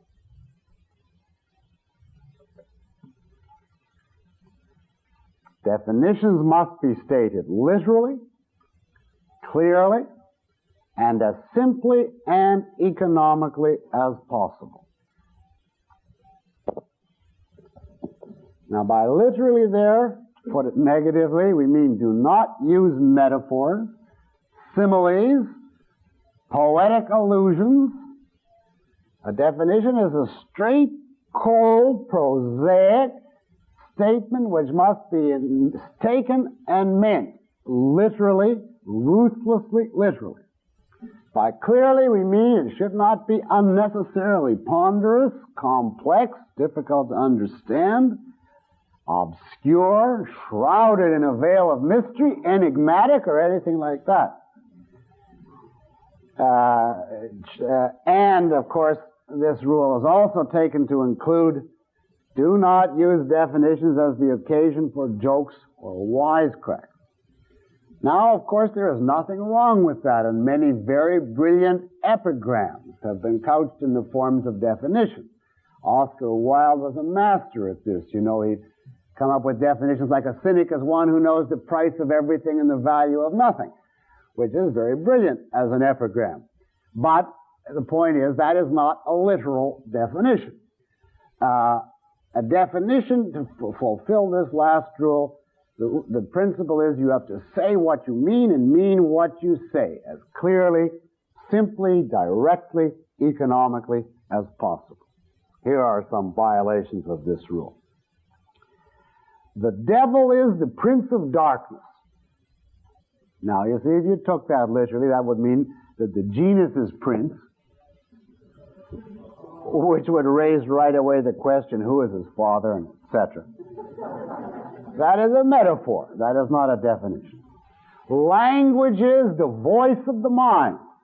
Very poor definition. A voice is a physical organ, and therefore this is simply a poetic, so-called way of expressing the connection between language and the mind. It is not a definition. Here's an actual one from the French philosopher Henri Bergson. Quote, by intuition is meant, now get this, by intuition is meant the kind of intellectual sympathy by which one places oneself within an object in order to coincide with what is unique in it and consequently inexpressible. Now you try and take that literally. You feel an intellectual sympathy, whatever that is. You place yourself inside an object. In its intestines, I don't know. And you coincide with something about which you cannot speak. Now that obviously is hash. And that would be out on the rule of obscurity. Now, any number of wisecracks fall under this rule. They're perfectly all right as cracks if you don't intend them as serious definitions. You know, a philosopher is a blind man looking in a dark cellar for a black cat that isn't there. And conference is a group of men who singly can do nothing, but who collectively agree that nothing can be done. Social dancing is a stilted form of perambulation slightly impeded by a semi-cooperative member of the opposite sex, etc. Now, those can be funny, but the point is, obviously, those are jokes. Those are not definitions. Now, here is one that will illustrate to you why this is called the rule of obscurity. I copied this down. The person is defining tickling. Quote, an intensely vivid complex of unsteady, ill-localized, and ill-analyzed sensations, with attention distributed over the immediate sensory contents and the concomitant sensations reflexly aroused. Now, you see, if you did not know what tickling was, that would never make it clear.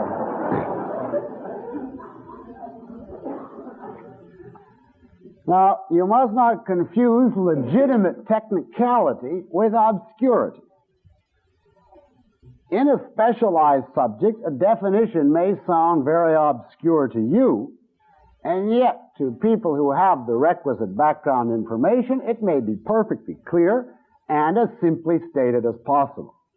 So, for instance, the definition of various compounds in chemistry, of various physical processes in physics, of various diseases in medicine, etc., may sound fearfully obscure and forbidding to the layman, and yet be no violation of this rule within the framework of people who have that specialized knowledge. The rule of obscurity applies within any given context of knowledge. And it says within that context, state your definition as simply and clearly as possible. It does not mean that it will always be clear to lay people who do not have the background information. Now that completes our discussion of Aristotle's 6 rules of definition. I think you'd have to agree that this is a remarkable achievement on his part well over 2,000 years ago. Now we have, as I said at the outset, a few more points on the theory of definition to do, which we will do next week. But for now, you know enough to evaluate the definitions in the exercises, and there are 28 of them starting on page 8 under the title Definitions. And I would like to ask you to go over each one and find as many fallacies as you can in each. For practice, don't confine yourself just to one rule, but try and see how many fallacies you can find in each. Let me just point out to you, though, there is no use accusing a definition of a violation of Rule 3, the rule of fundamentality, unless that is the only rule that it violates. Because if it violates any other rule, it automatically violates the rule of fundamentality. If it doesn't have a genus or differentia, it doesn't tell you what the thing fundamentally is.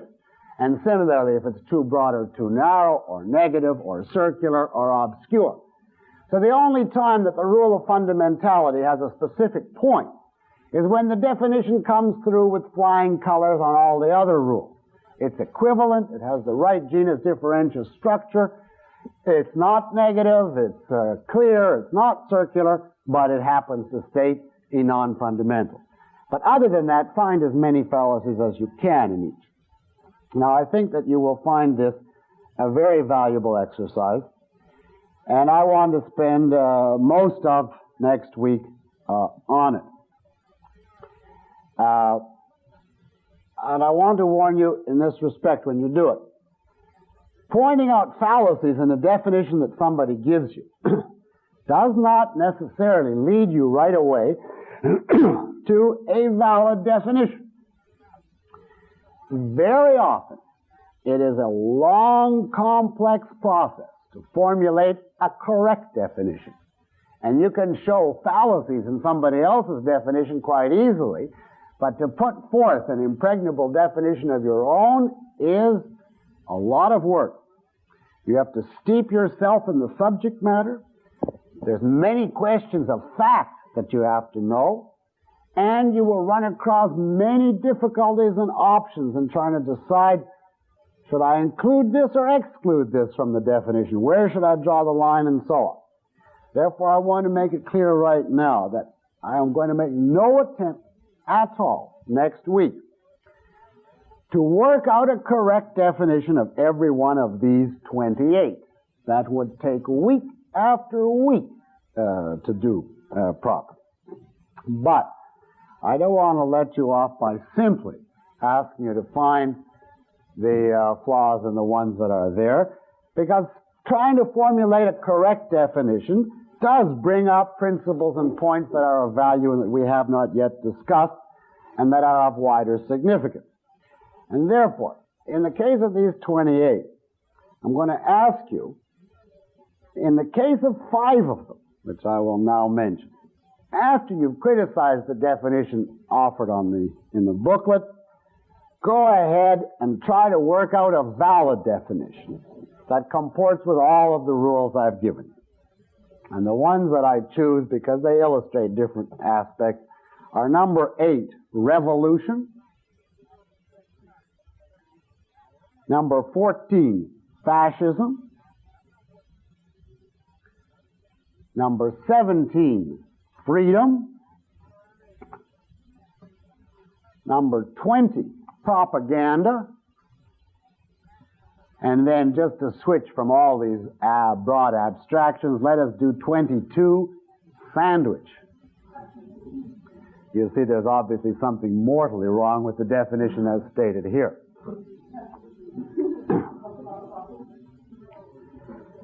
Now, what I would like you to do if you're to get the full value out of this exercise, I deliberately chose ones which are not easy to define, but which bring up problems which are typical of the kind of problems you actually encounter in doing definitions. Try and observe your mental processes in formulating these definitions and how you arrive at them. Make a note of what kind of questions come up in your mind that you cannot answer and you don't know how to decide about, because that is the kind of theory we'll want to work out a little more fully next week, when I will go through the steps with you that I went through originally to arrive at definition. Now you might say to me, well, can I look them up in the dictionary? Yes, sure, you can look them up in the dictionary, but that is not necessarily conclusive. Dictionaries are helpful, but they have a limited use. First of all, of course, you have to get a dictionary that is not so philosophically corrupted that you cannot rely on anything in it. Definitions of many terms are heavily dependent on your general philosophy. Now, if you open up a dictionary, for instance, and see capitalism, the system where widows and orphans starve, that tells you something about the predilections of the dictionary maker. Dictionary definitions also are very prone to be circular. They define one term in terms of another, and then when you look up that other word, you're back to the original term again. They are, however, very often helpful in that they will include points that you didn't offhand think of, make distinctions that you hadn't thought of, point out things that you have to distinguish the concept from, and sometimes they give you clues, but they are really only working material. So you cannot simply rattle off a definition. The best way to do this kind of exercise for practice is try to arrive at the definition first on your own.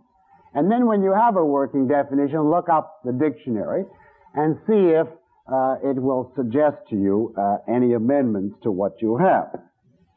Now, I stress that this takes time.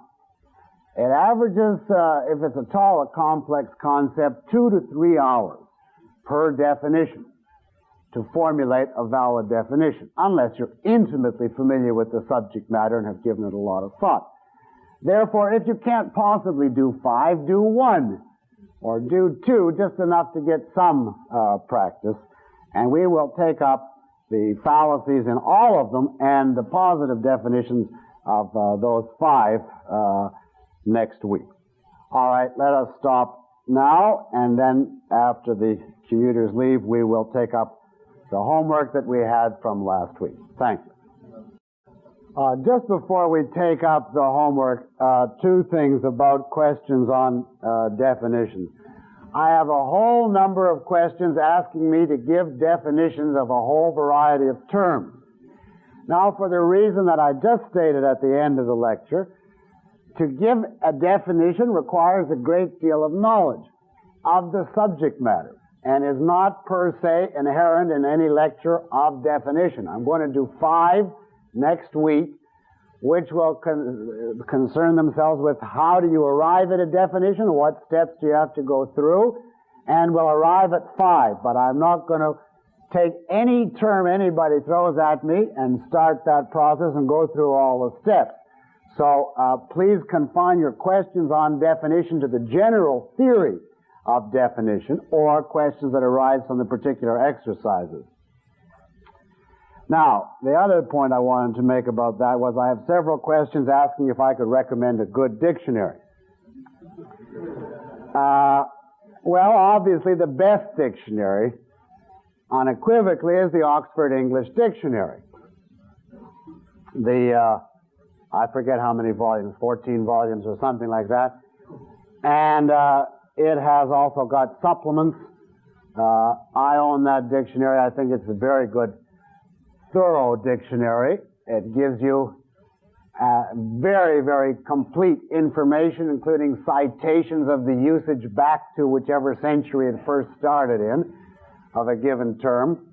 And it is valuable, except it's very heavy to carry around, and you have to lug huge volumes. So for a shorter dictionary, the thing that I did is go to a second-hand bookstore and find some large, unabridged, one-volume dictionary from the 20s or the teens. I'd be very afraid of any of the modern dictionaries.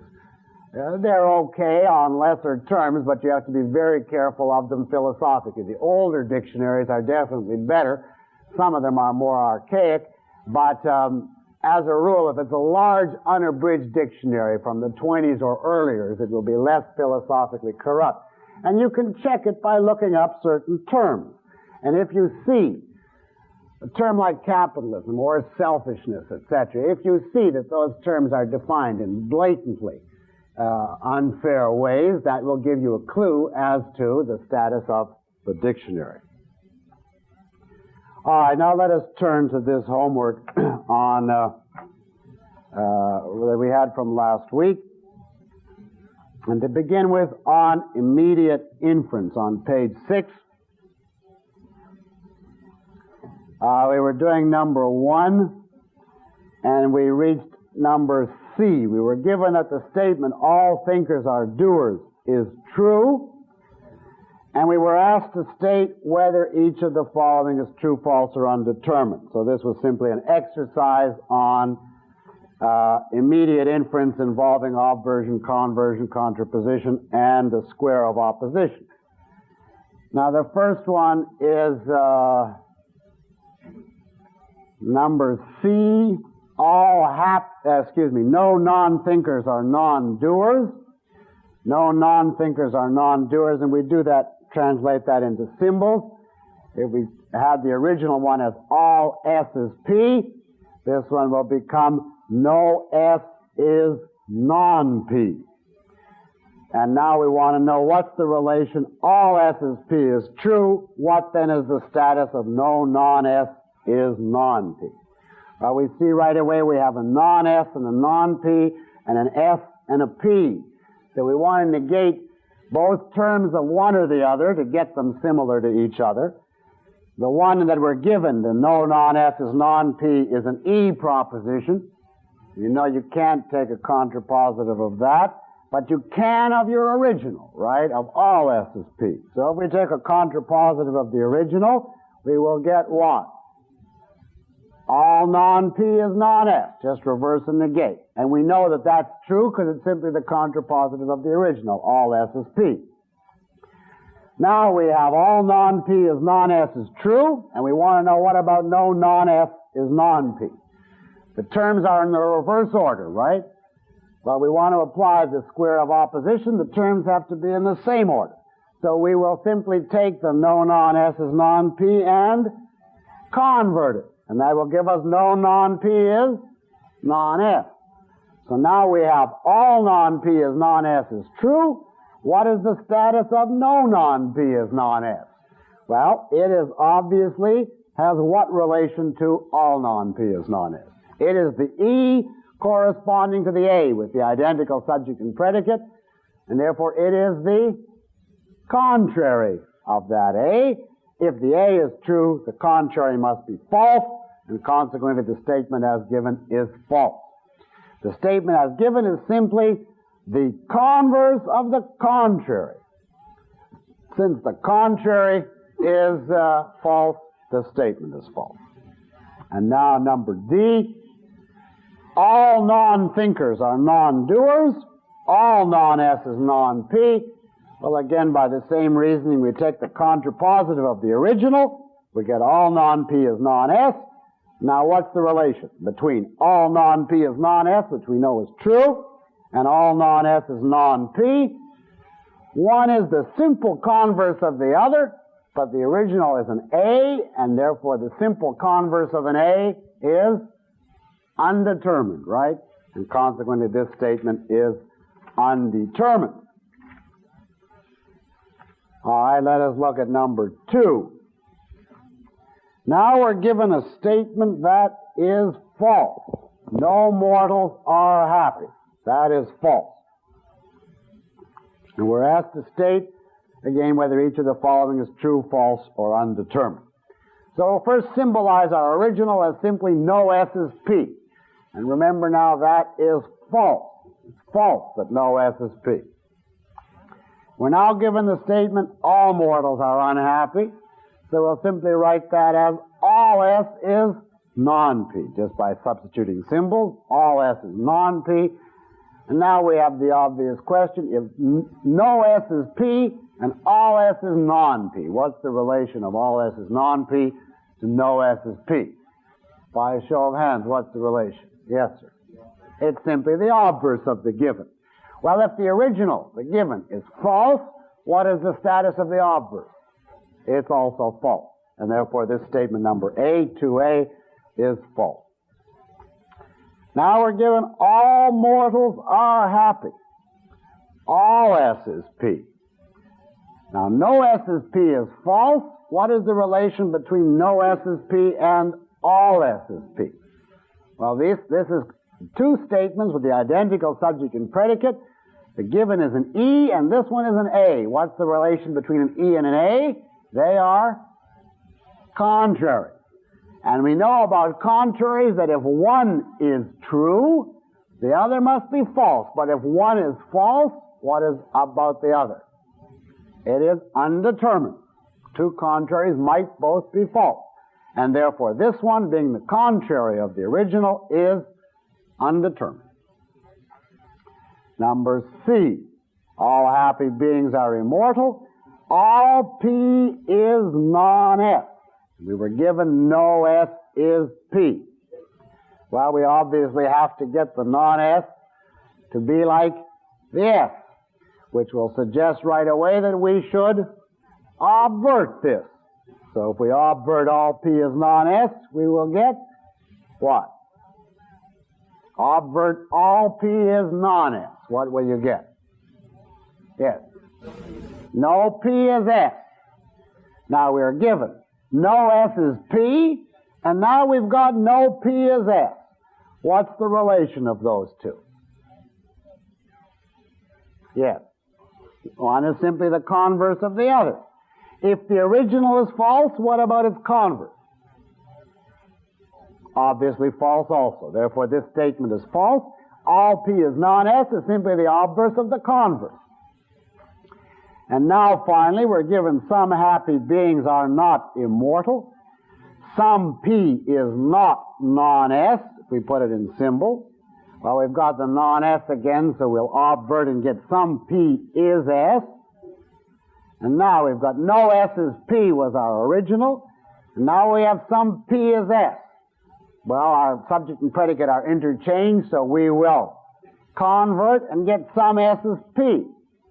Now, what's the relation between no S is P and some S is P?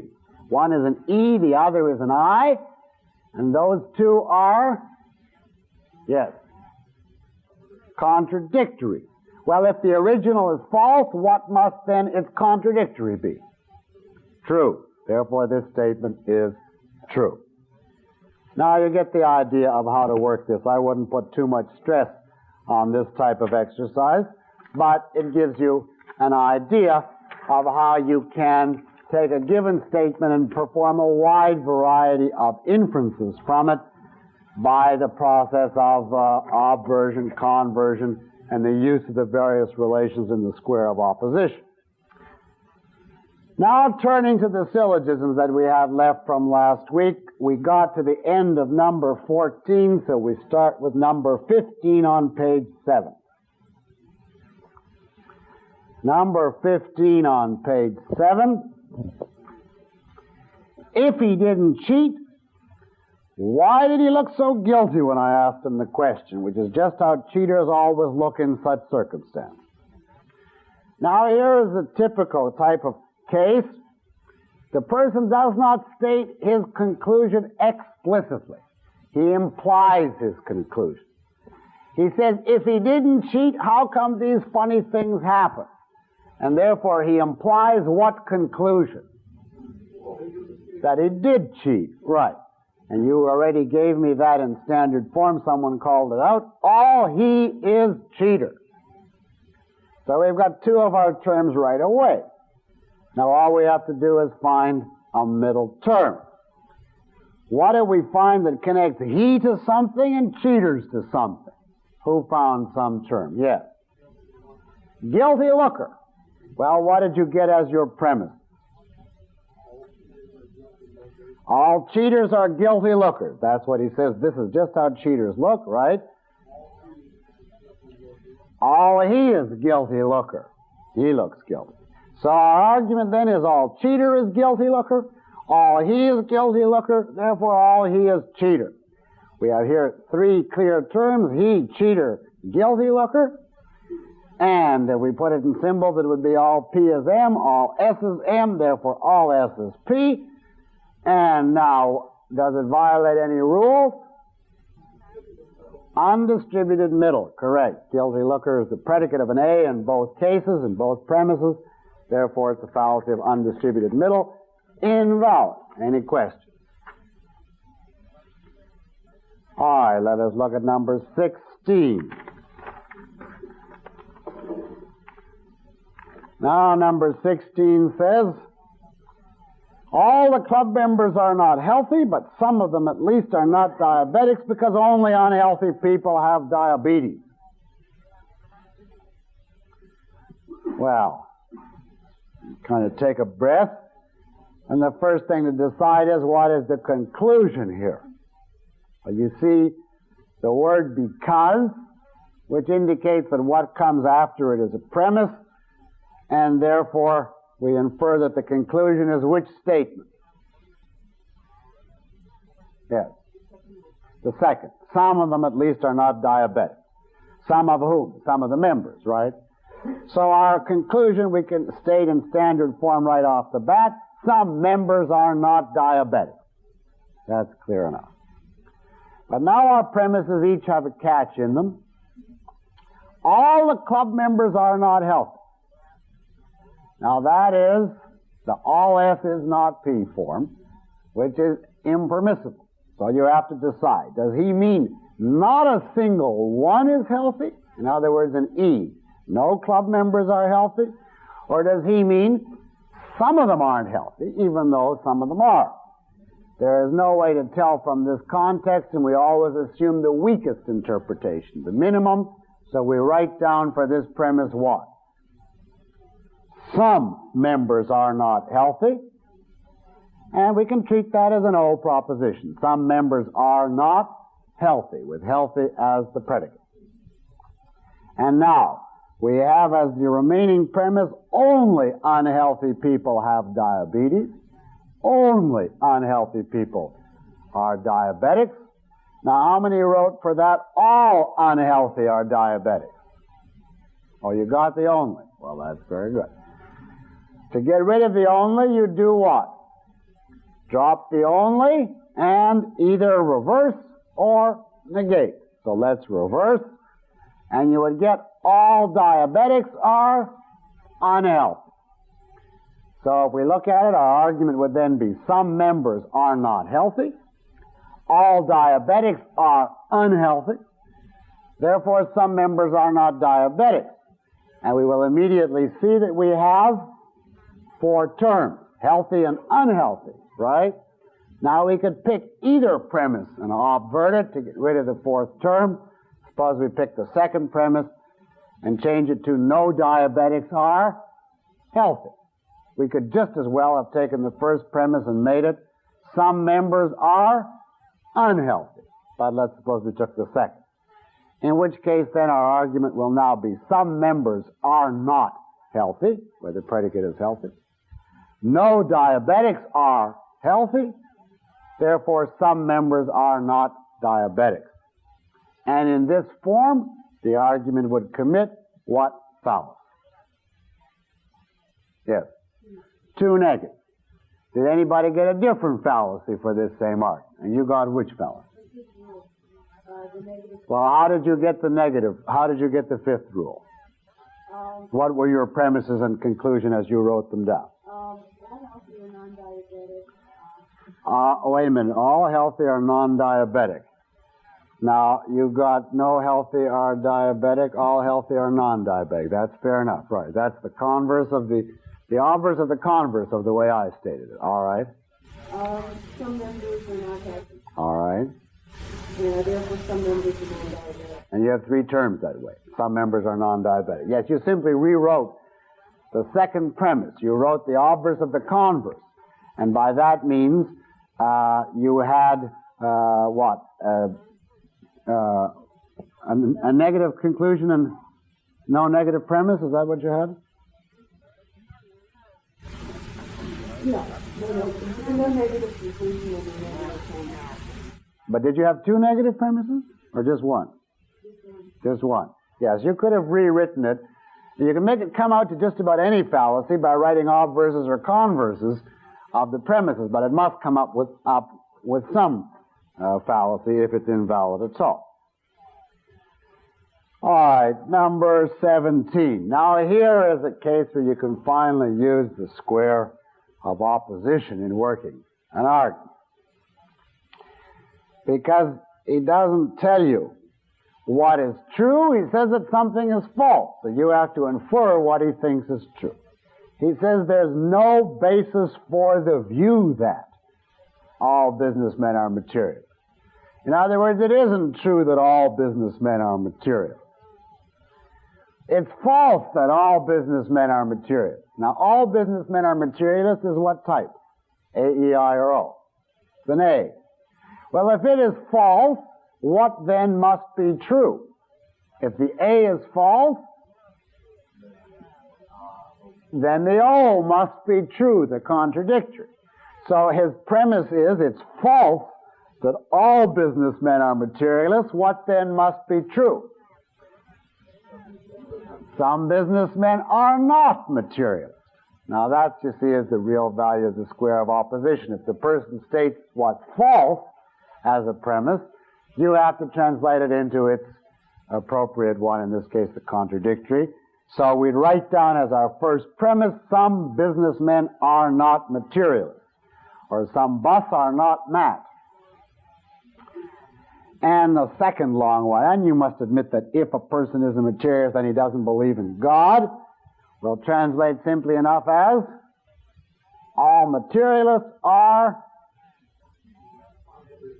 non-believers, or call it atheists, since the word atheist appears in the conclusion. All materialists are atheists. And now the conclusion is you can't claim that no businessmen are atheists. No businessmen are atheists is false.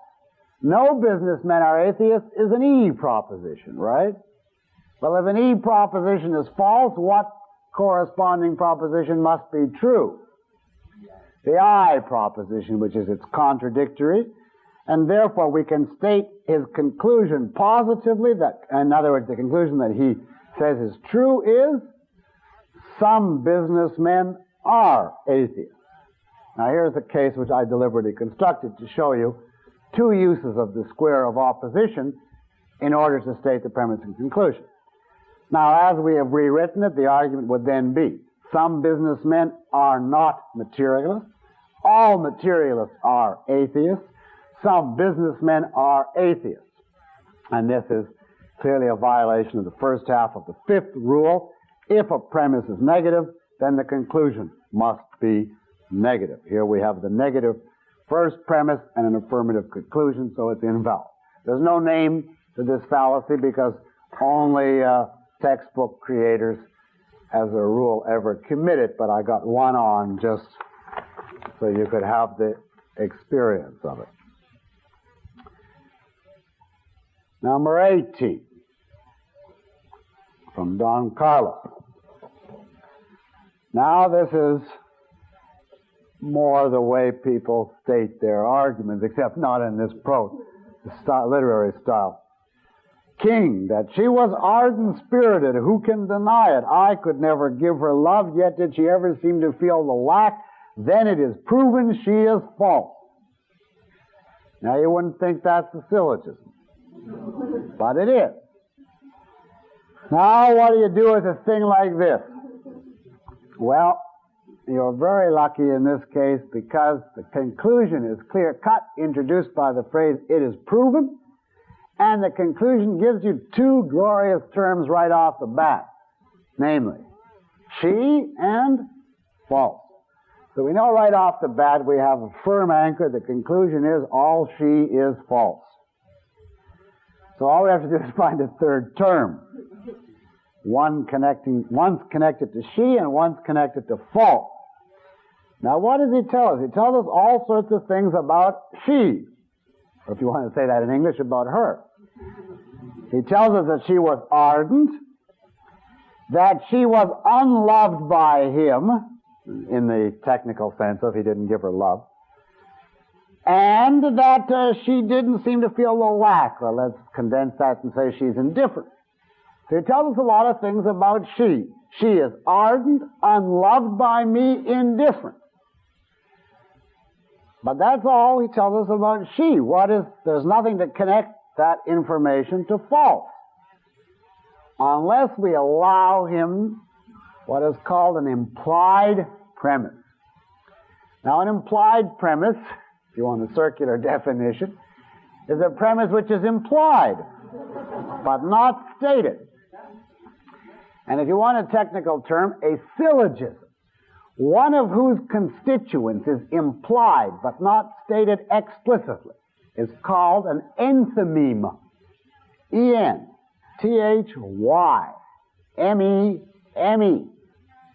That is simply a syllogism, one of whose constituents is simply implicit.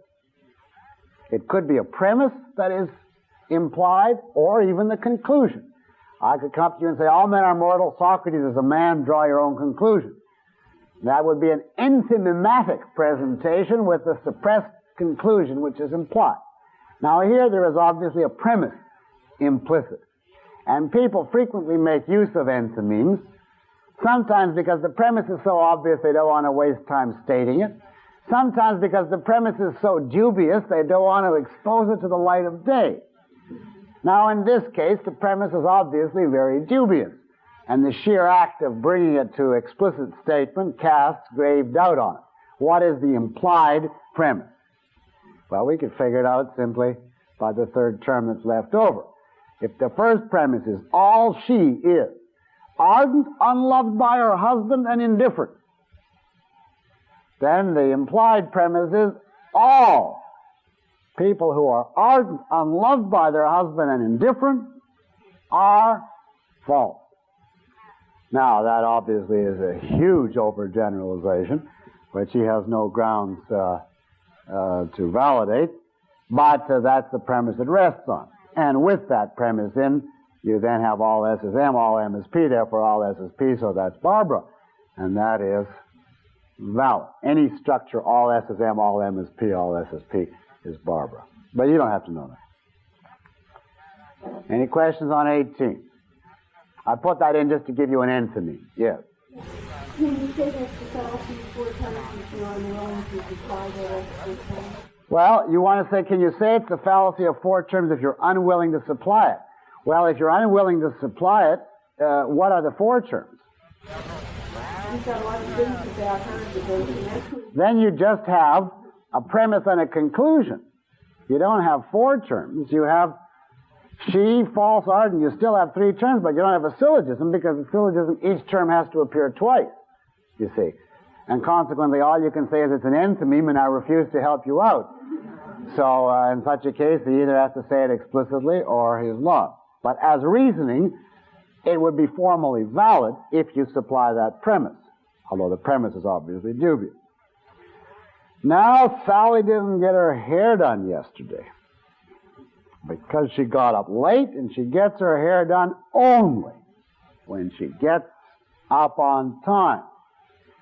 Now, this is one of those cases which it's trickier to translate into standard form. This is like, what was the one I gave you? Laura weeps whenever, Louise cries whenever Henry is mean to her. Well, this is just that same type of case.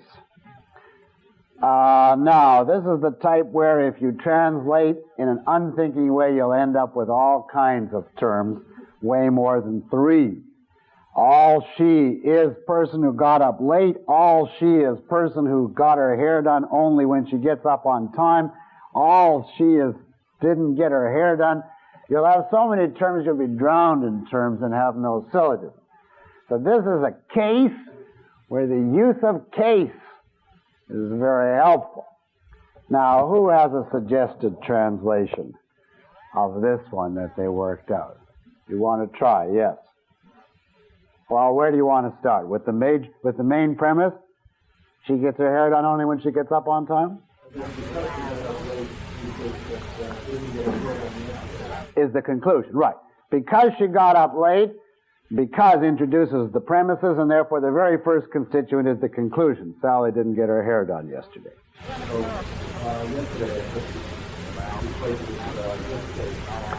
You said yesterday is going to be this case. All right. And so what did your translation come out as? No, this case is hair done. No, this case is hair done. All right. It's pretty barbarous, but that's the way. You could say, no, this case is case of hair done if it helps you, but no, this case is case of hair done. Okay, she didn't get her hair done. That's the conclusion. So we've got 2 terms already, this case and case of hair done. Now give us a premise. Only getting up on time.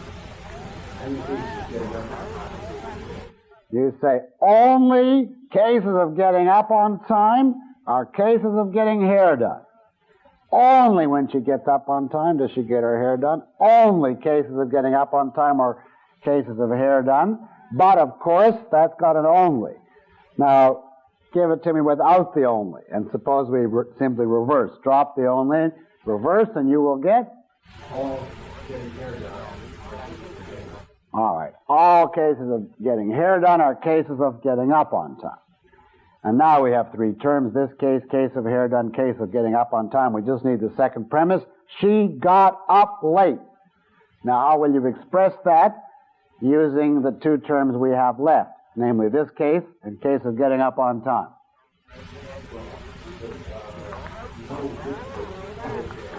Very good. No, this case is case of up on time.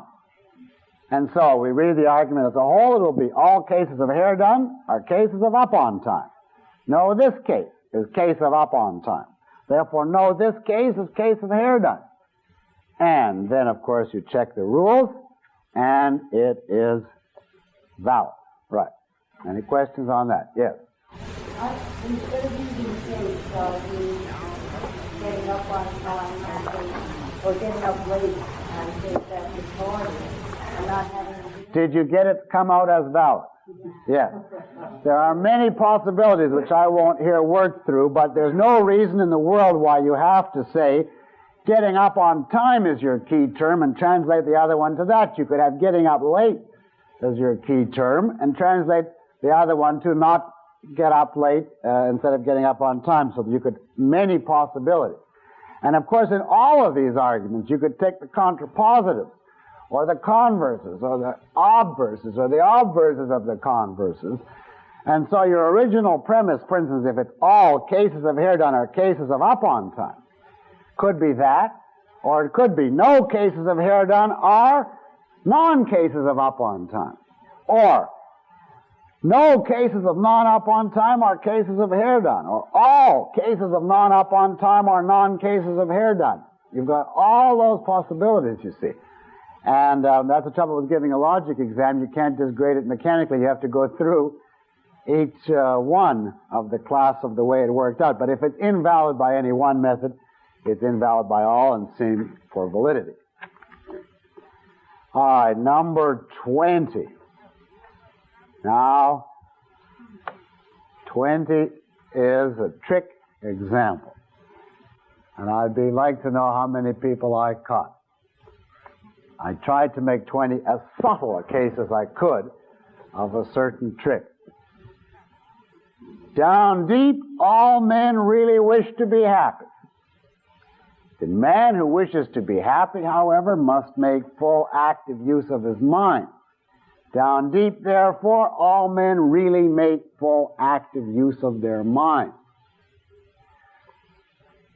Now I would like to hear what anybody thinks of this particular argument. Yes. Oh, you caught the mistake right off the bat. You said it's the fallacy of four terms, therefore you didn't even bother working it. That is correct. This is the fallacy of four terms. There is no syllogism here. There are two terms which look like they're the same, but they're really different. Now tell us what the difference is. Translate the first premise into standard form. All men really wish to be happy. All men are happy wishers, he said. Okay.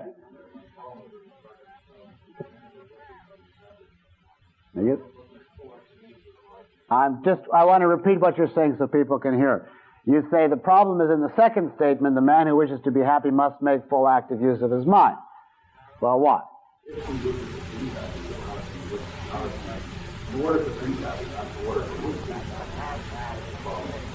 Well, you say, in essence, correctly.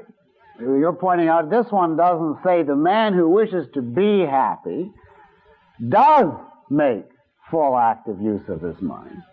It says if he wants to make it, then he's obligated, or it's required, or it's necessary for him, right? So this is not a description of what everybody who wants to be happy does as a matter of fact do, but an injunction or a law as to what they are required to do if they're to satisfy their desires. Now, is it possible for someone to desire something and yet not to do what is required? Not even to want to do what is required, obviously. Therefore, if we translated this second premise, we would have something like all happy wishers are men required to use their mind, or men obligated to use their mind. But now our conclusion tells us what? Down deep, therefore, all men really do make use of their mind. So the translation would be all men are men who actually use their mind. So what's the fourth term? We have men twice, happiness wishers twice, but then our remaining term in the premise is men required to use their mind, and in the conclusion, men who actually use their mind, which is not the same term, and one is not simply the negation of the other. You can't translate one to the other. Consequently, this is the fallacy of four terms. Yes? Could be the fallacy of four terms based on an equivocation of wish to be happy? Could it be the fallacy of four terms based on an equivocation of wish to be happy? Well, how would you interpret it that way? What are the two senses of wish to be happy? One is just to have a wish to be happy, just to have that emotional state. And the second one is feels an obligation to do what's required. Well, if you interpret it that way, you're just switching the use of the two terms. You're saying, could we say, all men wish to be happy? In the first sense, that's simply a factual description. Anybody who wishes to be happy falls under it. The second is the man, in effect, who really wishes to be happy and who is prepared to do everything that's required. Well, then, of course, you're switching. You're taking the switch of terms and just importing it into the happiness wisher term rather than the other term, but it's the same fallacy of four terms. Now, this does not happen commonly, but this is a very nice, I think, example. May I just see by a show of hands how many did not discern that this was four terms? Oh, I captured a lot of people. Very good. Very good. Is that clear now? Now, if you did not do it as four terms, if those terms had been the same, this would be barbarous, so it would be valid, if those terms had been the same. And finally, number 21. It is ridiculous to claim that any course on logic improves the student's thinking. I know. Because I took a logic course once and my thinking was not only not improved, it positively deteriorated as a result.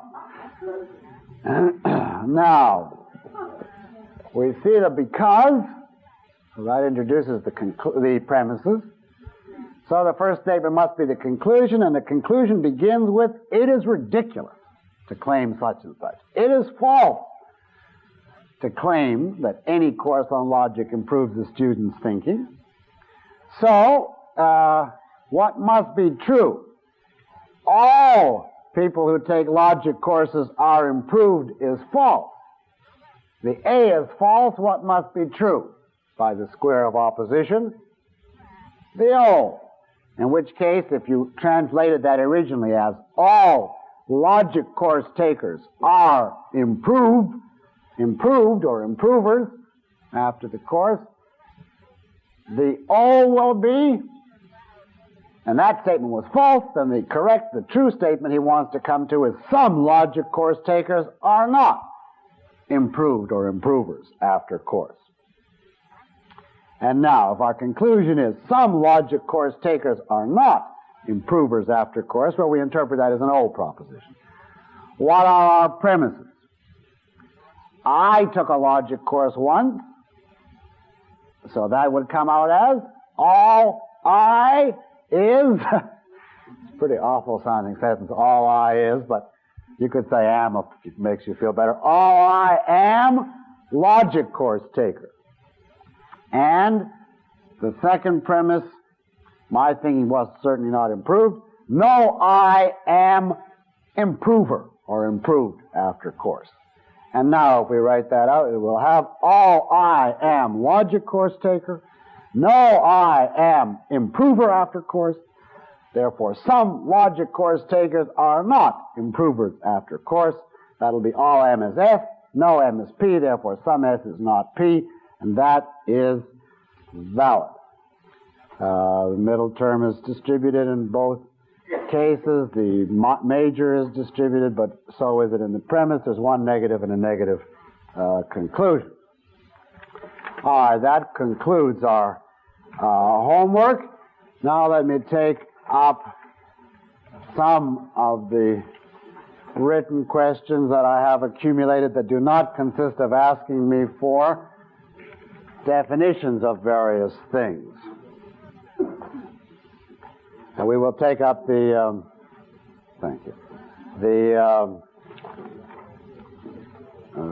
definitional homework next week.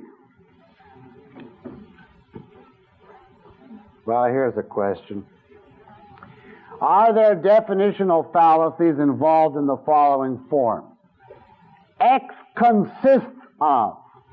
For instance, I guess triangularity consists of plain figurehood with three straight lines, bounded by three straight lines.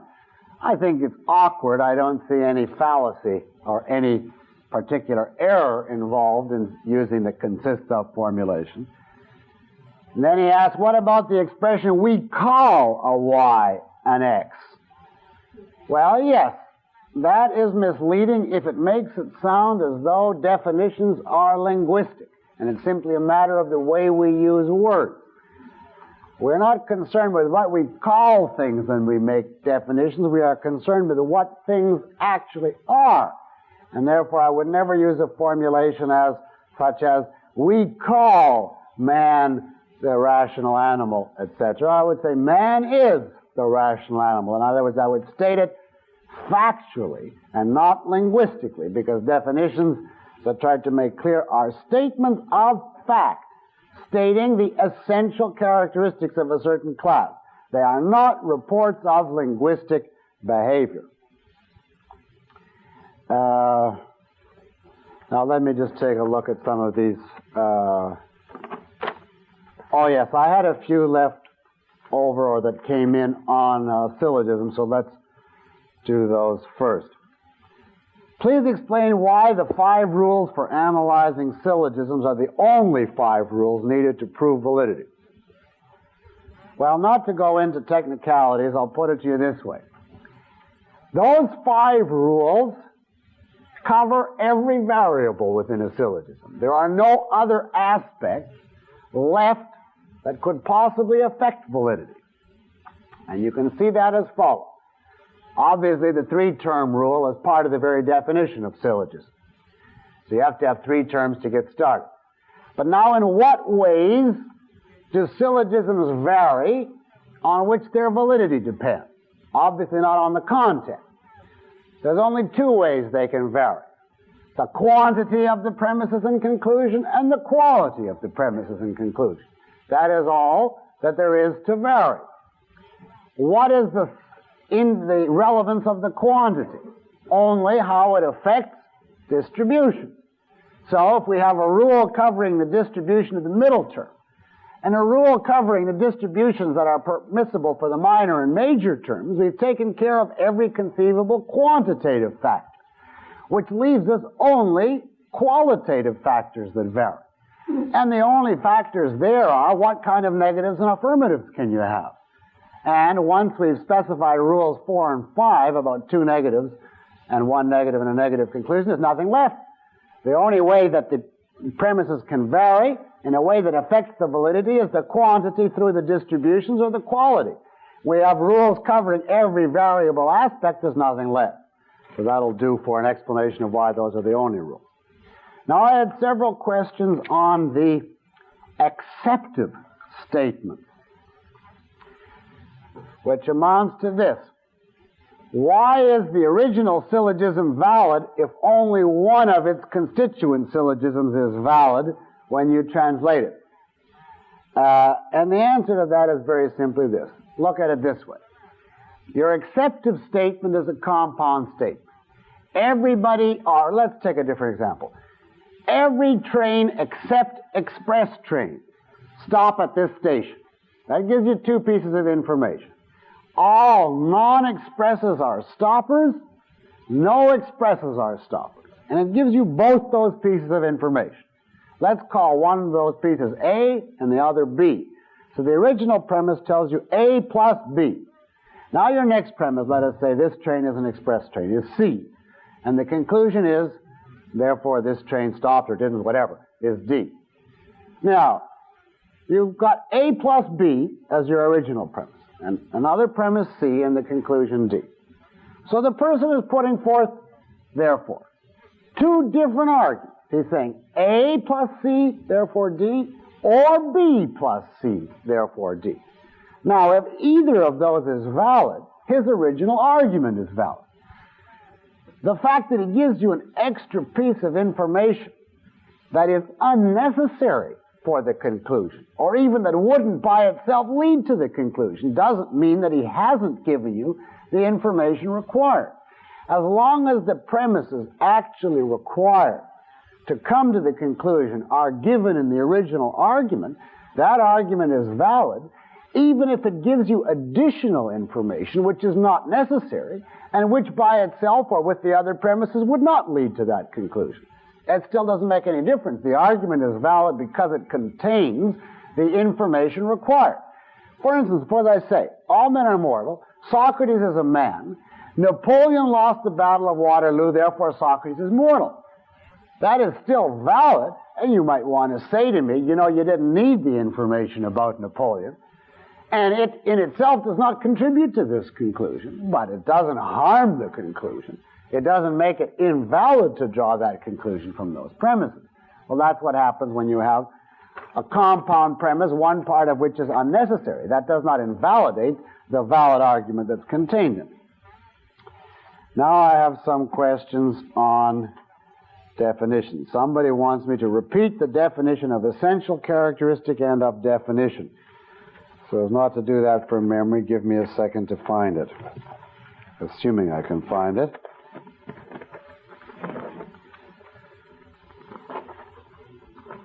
Here it is. This was the definition I gave of essential characteristic. The fundamental characteristic which makes the units of a concept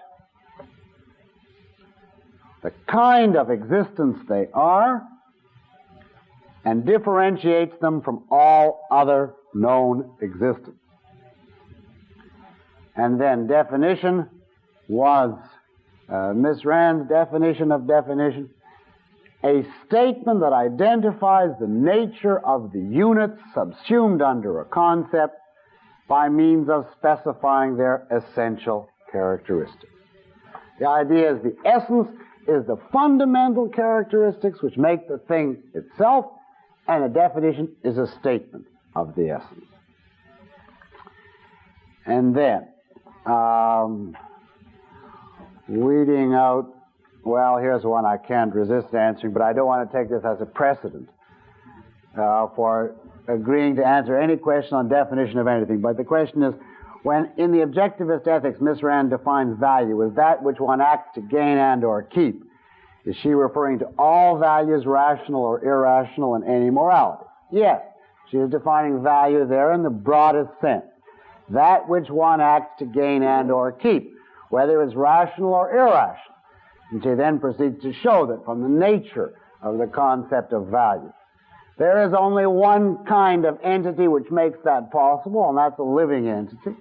And only because it's capable of initiating action toward a goal in the face of an alternative, namely existence or non-existence, a fundamental alternative in the face of which it has to act.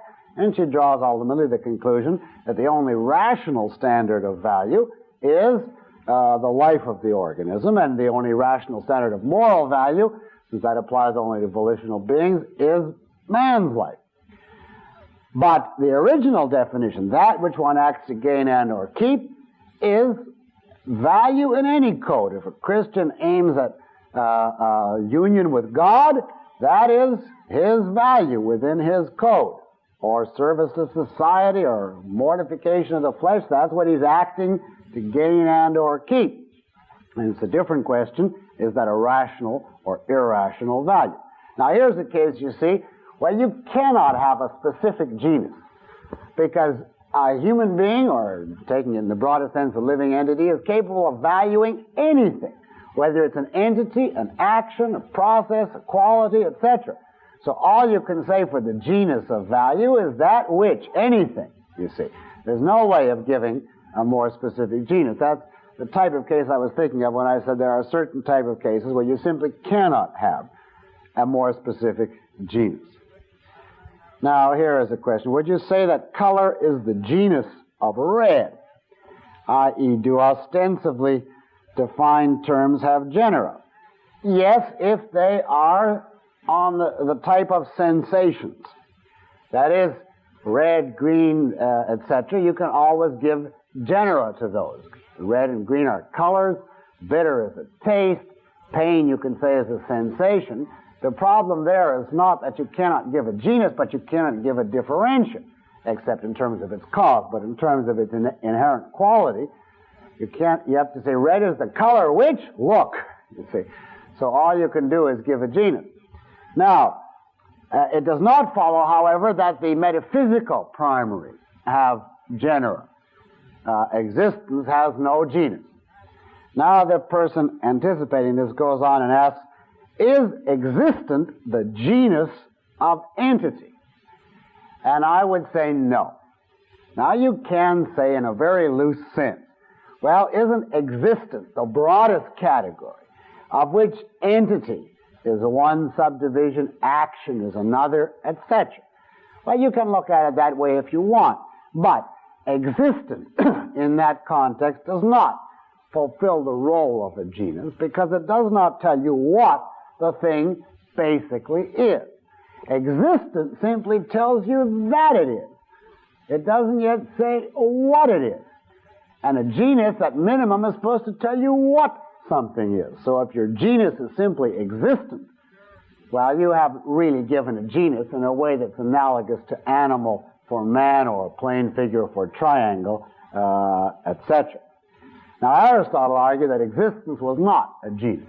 And he wrote a work called The Categories, in which he tried to work out what he called the summa genera, or in the singular, the summum genus, the highest genus you could get.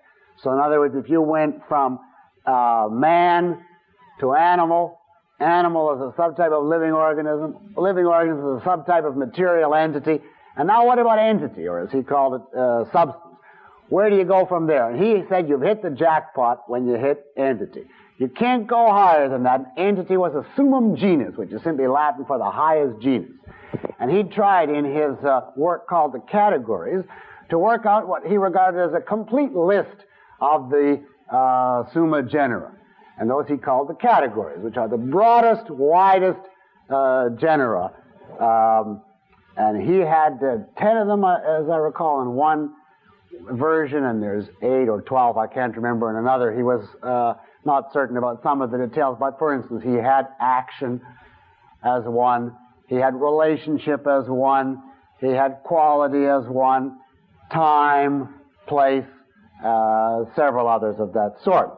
Now, one question here asks me, that's quite a question, would I discuss all irreducible primaries, which can only be ostensibly defined? No, I would not, because I don't know them.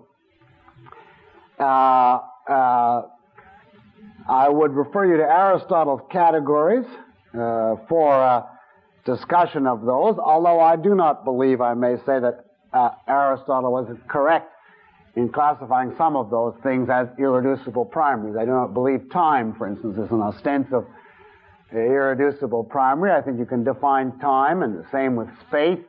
And he had a number of things in there which I think are highly dubious as primaries, like condition, or state, or position, things like that. To me, and I'm here just speaking without having spent a great deal of time on this subject, it's reasonable that entity should be a summum genus, an irreducible primary, that action or change or something involving process or activity should be, because I think that's only communicable ostensibly. I have grave doubts as to whether quality is irreducible, because quality is simply an aspect of an entity. I certainly don't believe that relationship is irreducible, because relationship is simply two entities which you focus on simultaneously. And consequently, I do not agree with Aristotle that all of the ones he mentions are irreducible primaries, but I would not here be prepared to give you a theoretical statement of exactly which things are and are not. Certainly, I would not say that mass and energy, as this questioner asks, are irreducible primaries. I think one of the major problems with modern physics is that those terms are not even properly defined. They don't even know what they're talking about, let alone that they are primaries. Let me see what this question is. Well, I don't know what the intention of that question is, so I'll have to pass it by. Here is one question which is not directly, in fact not at all on definitions, but it's obviously referring to the article that had just appeared in the Ayn Rand letter about the American Enlightenment that I wrote. And this person asks, could you tell us where we can learn more about Elihu Palmer, John Dickinson, Samuel Adams, Thomas Paine, Ethan Allen before your book comes out? Some of these men I've never heard of, and I wasn't aware of any of them as men of ideas. Oh yeah, there was a lot of great men that existed. No, I didn't mean that sarcastically, because I did not know before I studied it, the period, that there were that many men with that many good explicit statements at that period. The best way to do it is to find these people is simply go to a library and look up under the American Enlightenment, which is what I did. That's the technical library designation for the American Enlightenment.